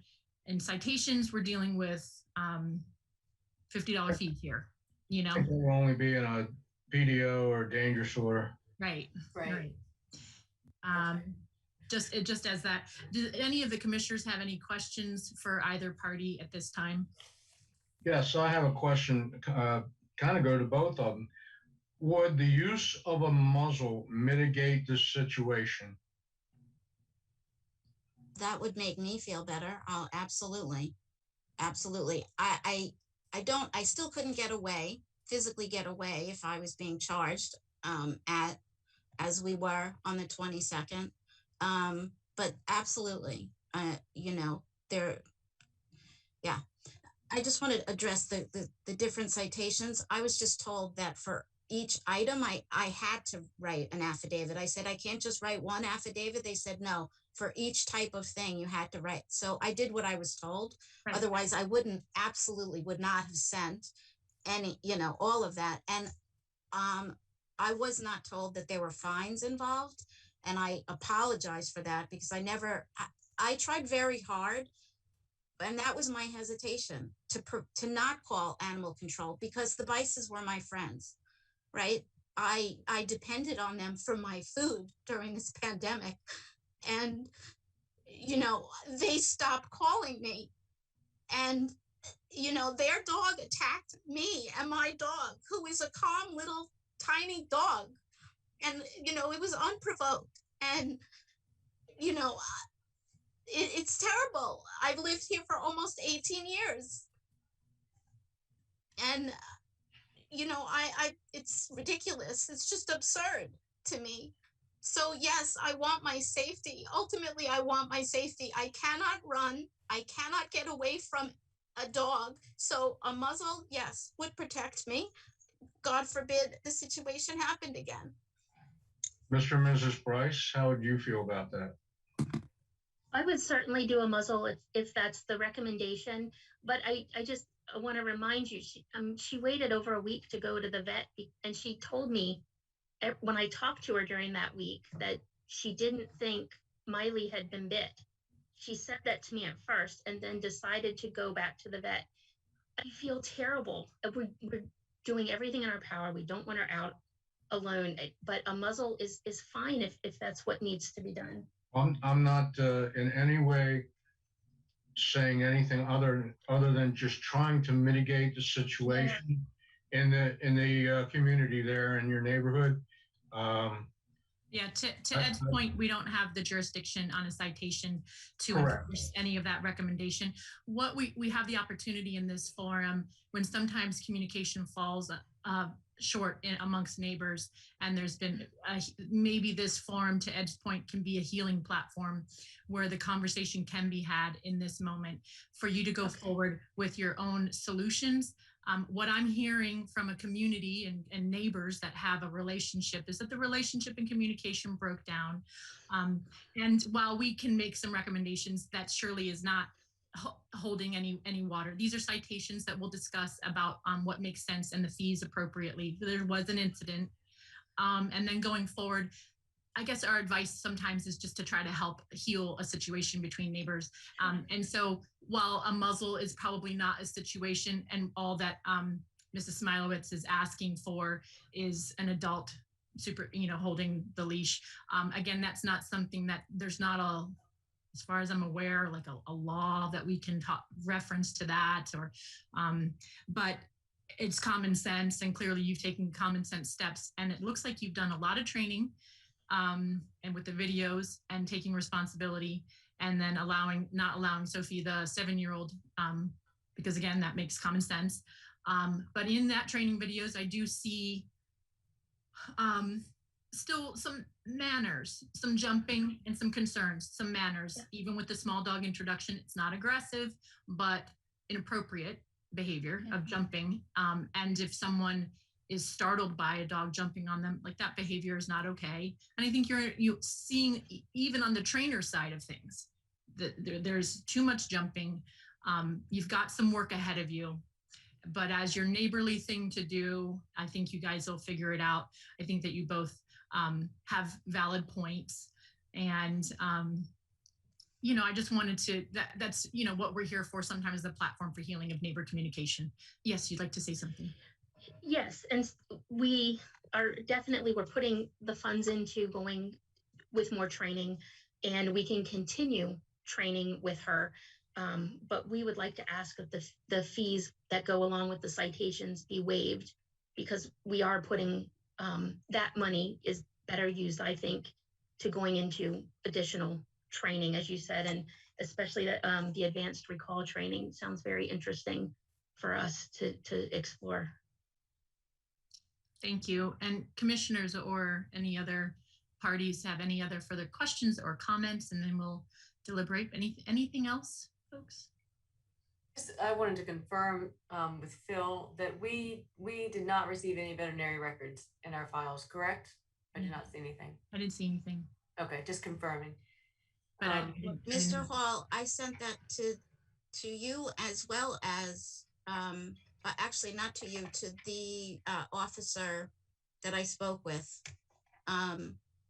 Actually, I didn't send them. The vet sent them. That may have been a part of the investigative case prior to this one. So yes. they are not related.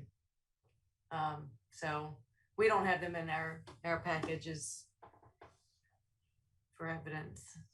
I would have to go back and look, but I was told that it was in, that I didn't have to resend them, that it was already in possession of the county. So, or a request that they be sent. And just to clarify, when we're talking about evidence, it may be that it's not included in this packet because, to Elizabeth's point, the evidence may be pertaining to a different date, and these citations, we're gathering as much information we can to make a good decision, but then the actual citations in front of us are majority from the date of October 22nd. And so that was the incident or not? Yes, that was the incident that I took her to the vet the following week. Okay. Stan said even, I'm sorry, excuse me. No worries. So just as a point of clarification, yes, that's handled through our public safety office. We did receive call 3421. Caller called to report an animal attack to her dog back on October 22nd, 2020. Caller was very upset the county police would not help her and told her to contact Animal Care and Control. She was walking her dog on a leash, and the suspect dog owner, 11-year-old, was walking the suspect dog, and he lost control, and the dog attacked her dog, a lemon beagle. She took her dog to Hoffman Animal Vet for treatment. CAD notes were printed and attached. The incident details that follows. 31023, caller Jamie Smilowitz could not provide any evidence of a dog attack that allegedly occurred on October 22nd, 2020 to her dog Miley. Ms. Smilowitz advised that her dog Miley was attacked by neighbor's dog Sleepy, owned by Jennifer Bice. It resides at 247 Overleaf Drive, Arnold, Maryland, 21012. Ms. Smilowitz provided a medical record from Hoffman Animal Hospital that Miley was seen for an animal attack on November 3rd, 2020. The records show that Miley was examined for a dog attack, but no mentions of wounds or any treatment of wounds reported on records. On March 9th, 2021, animal at large letter was mailed to Jennifer Bice. So that's the entirety of the public safety office's Thank you. Yeah. Thank you very much. Thank you. And just for clarification, we have 5 citations. And Stephanie, you had mentioned one was on 1031, but I thought they were all on 1022. I thought let me pull it up again. The dog was running loose behind my house on 10/31 on Halloween. That's when I said that I had heard barking, which I don't normally hear. Right. No, I heard that. Thank you. Thank you very much. I heard that in the testimony. I was referring to the citations. All 5 citations appear to have the date of 10/22 as the date of incident. I apologize. Yes. So the affidavit that was submitted in reference to the 1031 event was another one for animal running at large, and that was entered in as supporting documents, as I can't cite twice for the same thing until the first one's done. Perfect. Thank you very much. Thank you. Just, yeah. Okay, at this time, I would, if there's not any other comment or questions for our defendant, Stephanie, we're going to deliberate. Yeah, I just wanted to clarify my statement about the muzzle. What's before the commission are the citations, and I just brought that up to mitigate a situation between neighbors. Ms. Smilovich feels that she would, if she feels safe with the muzzle, Corey could continue to walk the dog with the muzzle, and we can begin to mend some fences there. And that's the only reason I brought that up. Again, the only thing before the commission are the citations, and that's what we're going to be dealing with. And I just brought that up because I saw that you guys were friends during the pandemic, and there's part of me that would like to see that again. And I'm sure there's part of that within you guys that would like to see that again as well. And that's all I got to say. I just saw that as a mitigating factor, and life can go on. And that's it. What's in front of the commission are the citations. Thanks, Ed. I appreciate that. If I can't, I'm sorry, I apologize. If walking the dog under adult control is not something that you can enforce, can you enforce adult supervision? I don't think that under this, under citations, it's simply a yes or no. Did it happen or not? And is there a fee or not? Or can we reduce fees to try to, that is kind of, some of the other cases have more detail and more, this is a beginning step, but it's not an officer order from the Anne Arundel Care and Control.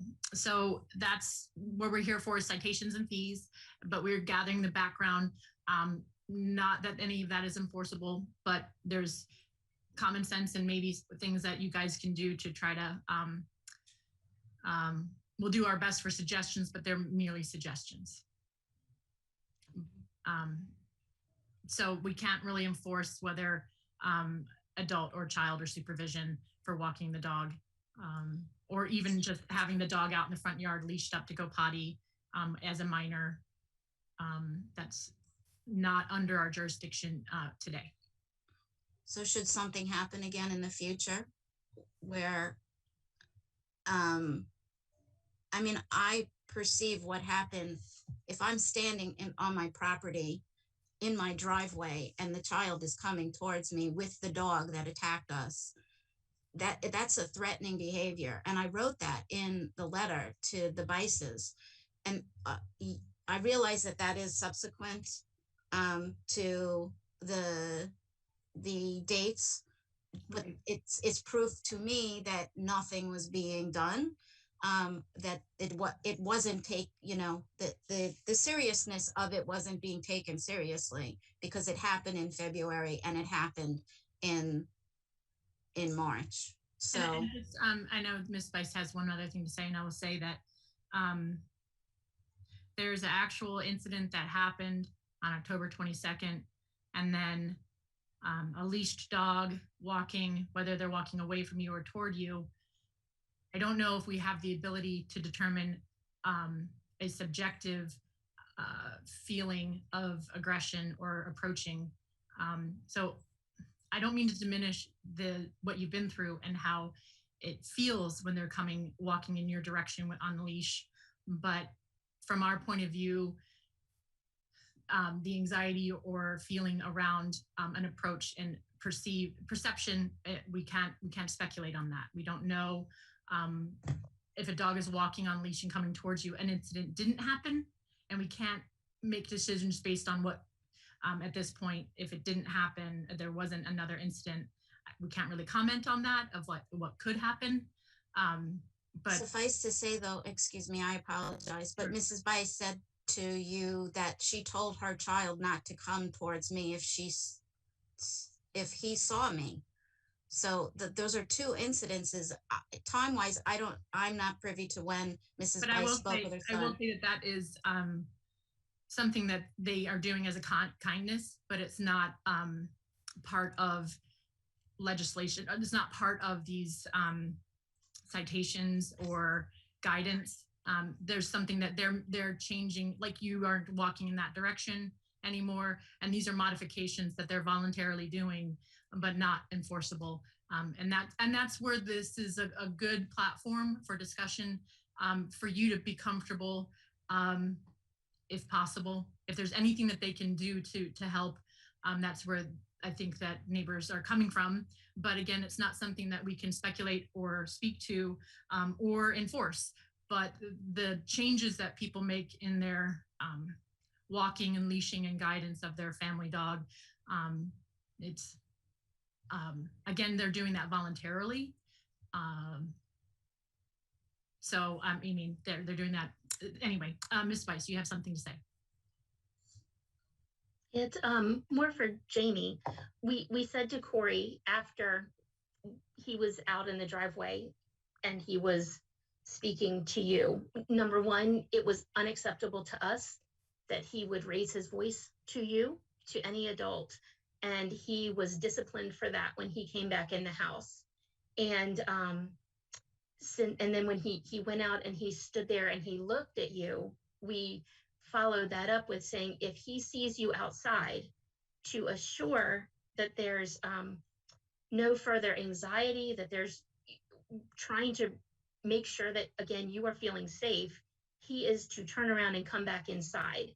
If he does not do that, he will be further disciplined.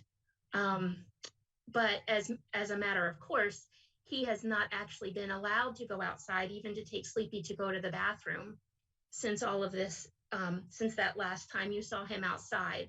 If he's out there, I am walking the dog. And I agree that we're going to continue training the children, especially Corey needs to continue working and learning how to do this. We just don't want to put a blanket statement out that until he's an adult, he can't be alone. So I just want to let you know, we're trying really hard, and we're doing it with the feeling of trying to make you feel comfortable, but there's only so far that we can take that. That's all. We'll stop talking now. Okay, thank you, everyone. It's been a good conversation. I think we have enough history and information from both parties to be able to close to public participation and begin our open deliberation portion at this point for these 5 citations.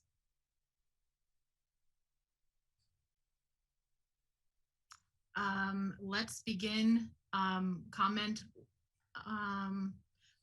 let's start with Ed.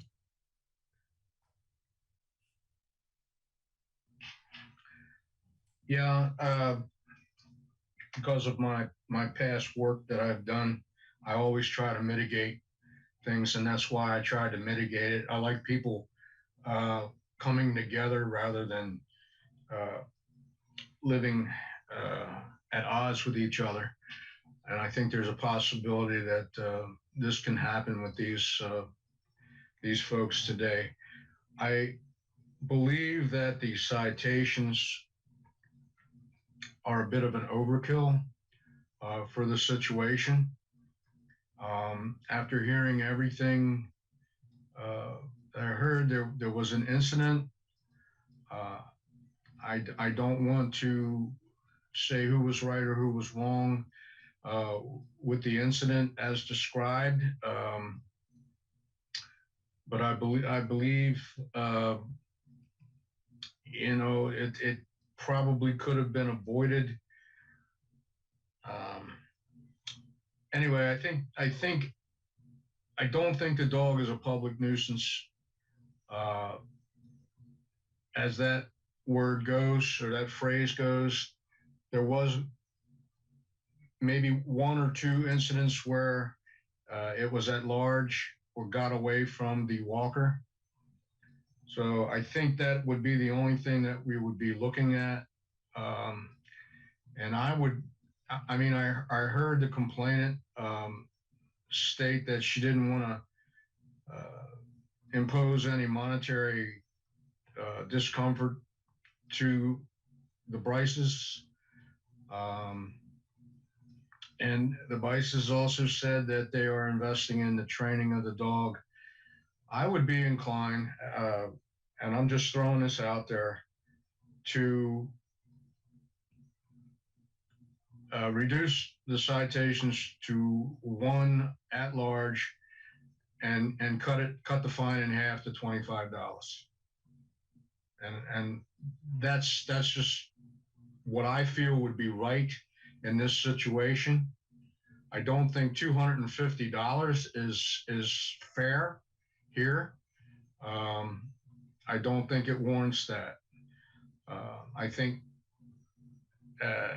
you know, just from what I heard today, I believe one citation for an at-large reduced, cut in half would suffice to initiate a little bit of attention to the Bryces with their dog when it's being walked. And I'm going to leave it at that. Can I go next? Yep. Yep. Thank you, Ed. So I'm in line with what Ed said. I just wanted to say a couple of things. One, it's obvious that the two parties have, you know, really do have care for each other. I think that's important to point out, and that today's hearing, I think, will go a long way to repairing their relationship and being able to move forward with both parties being comfortable and safe. So I just wanted to go through each of the citations one by one, actually, if you don't mind. And so, as Ed pointed out, the citation ending 7040 is an animal running at large, and that was on the date of 10/22, as is all of these citations. That one I agree with, that there is evidence that the animal was running at large. There's no disagreement there. So I think that one it needs to be upheld.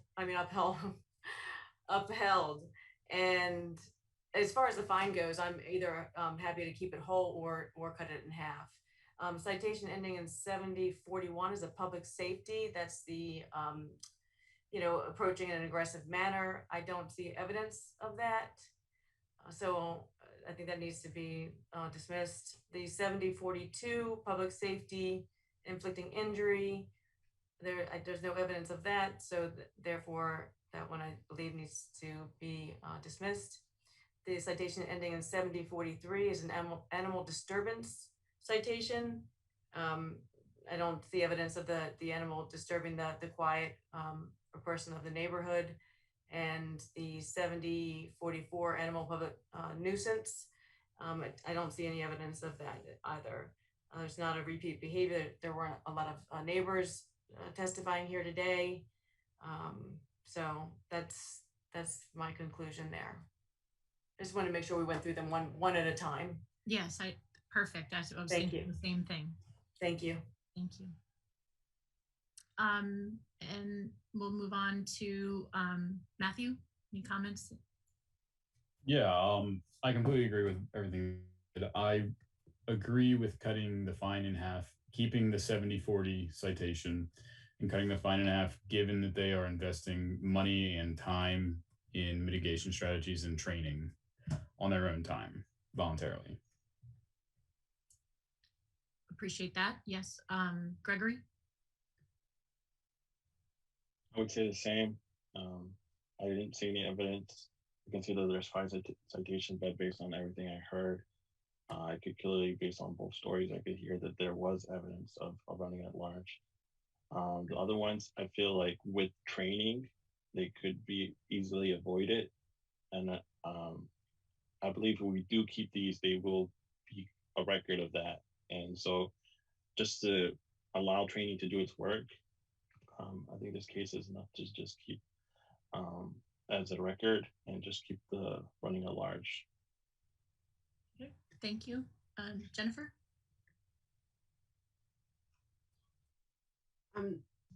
I agree with Elizabeth's description of all of the citations. I think the only one that we heard any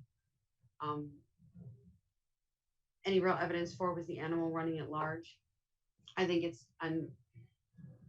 unfortunate sometimes, but I mean, any reviewing body, sometimes there's just claims for which there is no relief that you can provide. Since I know the parties are still listening, I would suggest that issues of this nature might be more appropriate with the Anne Arundel County Conflict Resolution Center, because there isn't anything statutory, I think, to fix what's broken here.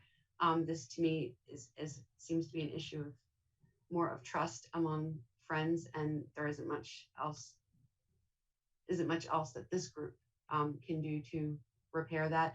I would like to say that I definitely appreciate all the steps that the Bryces have taken. And I actually think it's important for their son to, with the additional training, to continue walking the dog, because you don't learn the responsibility, you don't learn how to handle it if you don't practice it. And if they can find some common ground for him to do that without antagonizing the situation, I think that would be perfect. Well said. Did I miss anyone? I think we all had an opportunity. I think I, echo the sentiment here that we have limited ability in this forum to make any further requests, but I think we're all in agreement that we've all volunteers here to heal communities. That's why we're here, and we do our best. But in this case, as evidence on citations, I agree with Elizabeth and others that the real evidence that we have here to uphold the citation ending in 7040 and the others being dismissed, I'd be amendable to that. The question about reducing the fee from $50 to $25, I'd be amendable to that as well, for the reason that I want to uphold that 7040 as documentation. There was a running at large, there was a situation, and that is a fact. It happened. Flexibility on the fee in recognition that they've put a good amount of investment into training, and I really appreciate that as well. And they're going to need those going forward to continue training, because it looks like, there's still some behavior things of bouncing and jumping that they'll need to deal with, but that's for them. So I would say that I'd be amendable to that. Upholding 7040 and dismissing the others, and considering a reduction in the fee for 7040 from 50 to 25. Do we have any other comments, or anyone like to make a motion? Yes, Go ahead. I'd like to make a motion to waive all the citations with the exception of 7040 and reduce the fine from $50 to $25. Do we have a second? I'll second. Okay. Oh, Gregory. Gregory, you got that one. Okay. Okay. And all those in agreement, raise your hand for aye. Great. Thank you all so much. Tough cases. I wish you guys the best. It seems like great neighbors. And do we have anything else in cases this morning? No more cases. Normally we would move on to minutes, but since Tom was chairman, he has to sign off on those, and I'd have to send these to you, and we'll do another probably 2 next time, Okay. like we did last time. And that's that. Just the ending. We have an outstanding issue of chairman, and I would like to nominate Stephanie Chabalco as chairman of the commission. I'll second. Thanks. Well, Not sure how it all works, but no, I mean that's basically the idea of it. Just all in favor and all that. All in favor. You did an excellent job, Stephanie. Thank you. got a good team here. We work well together. Thank you. Just to clarify, Stephanie, is that a no or an abstain? Oh, I vote for myself. Oh, okay, cool. Okay. All right. I accept. Thank you. Excellent. Okay. All right, I'll put that on the additional business, so that'll be good. There's nothing else. Do we have a motion to adjourn our session today? I'll motion to adjourn. A second? I'll second. All in favor? Thanks, guys. Have a great day. Appreciate your time.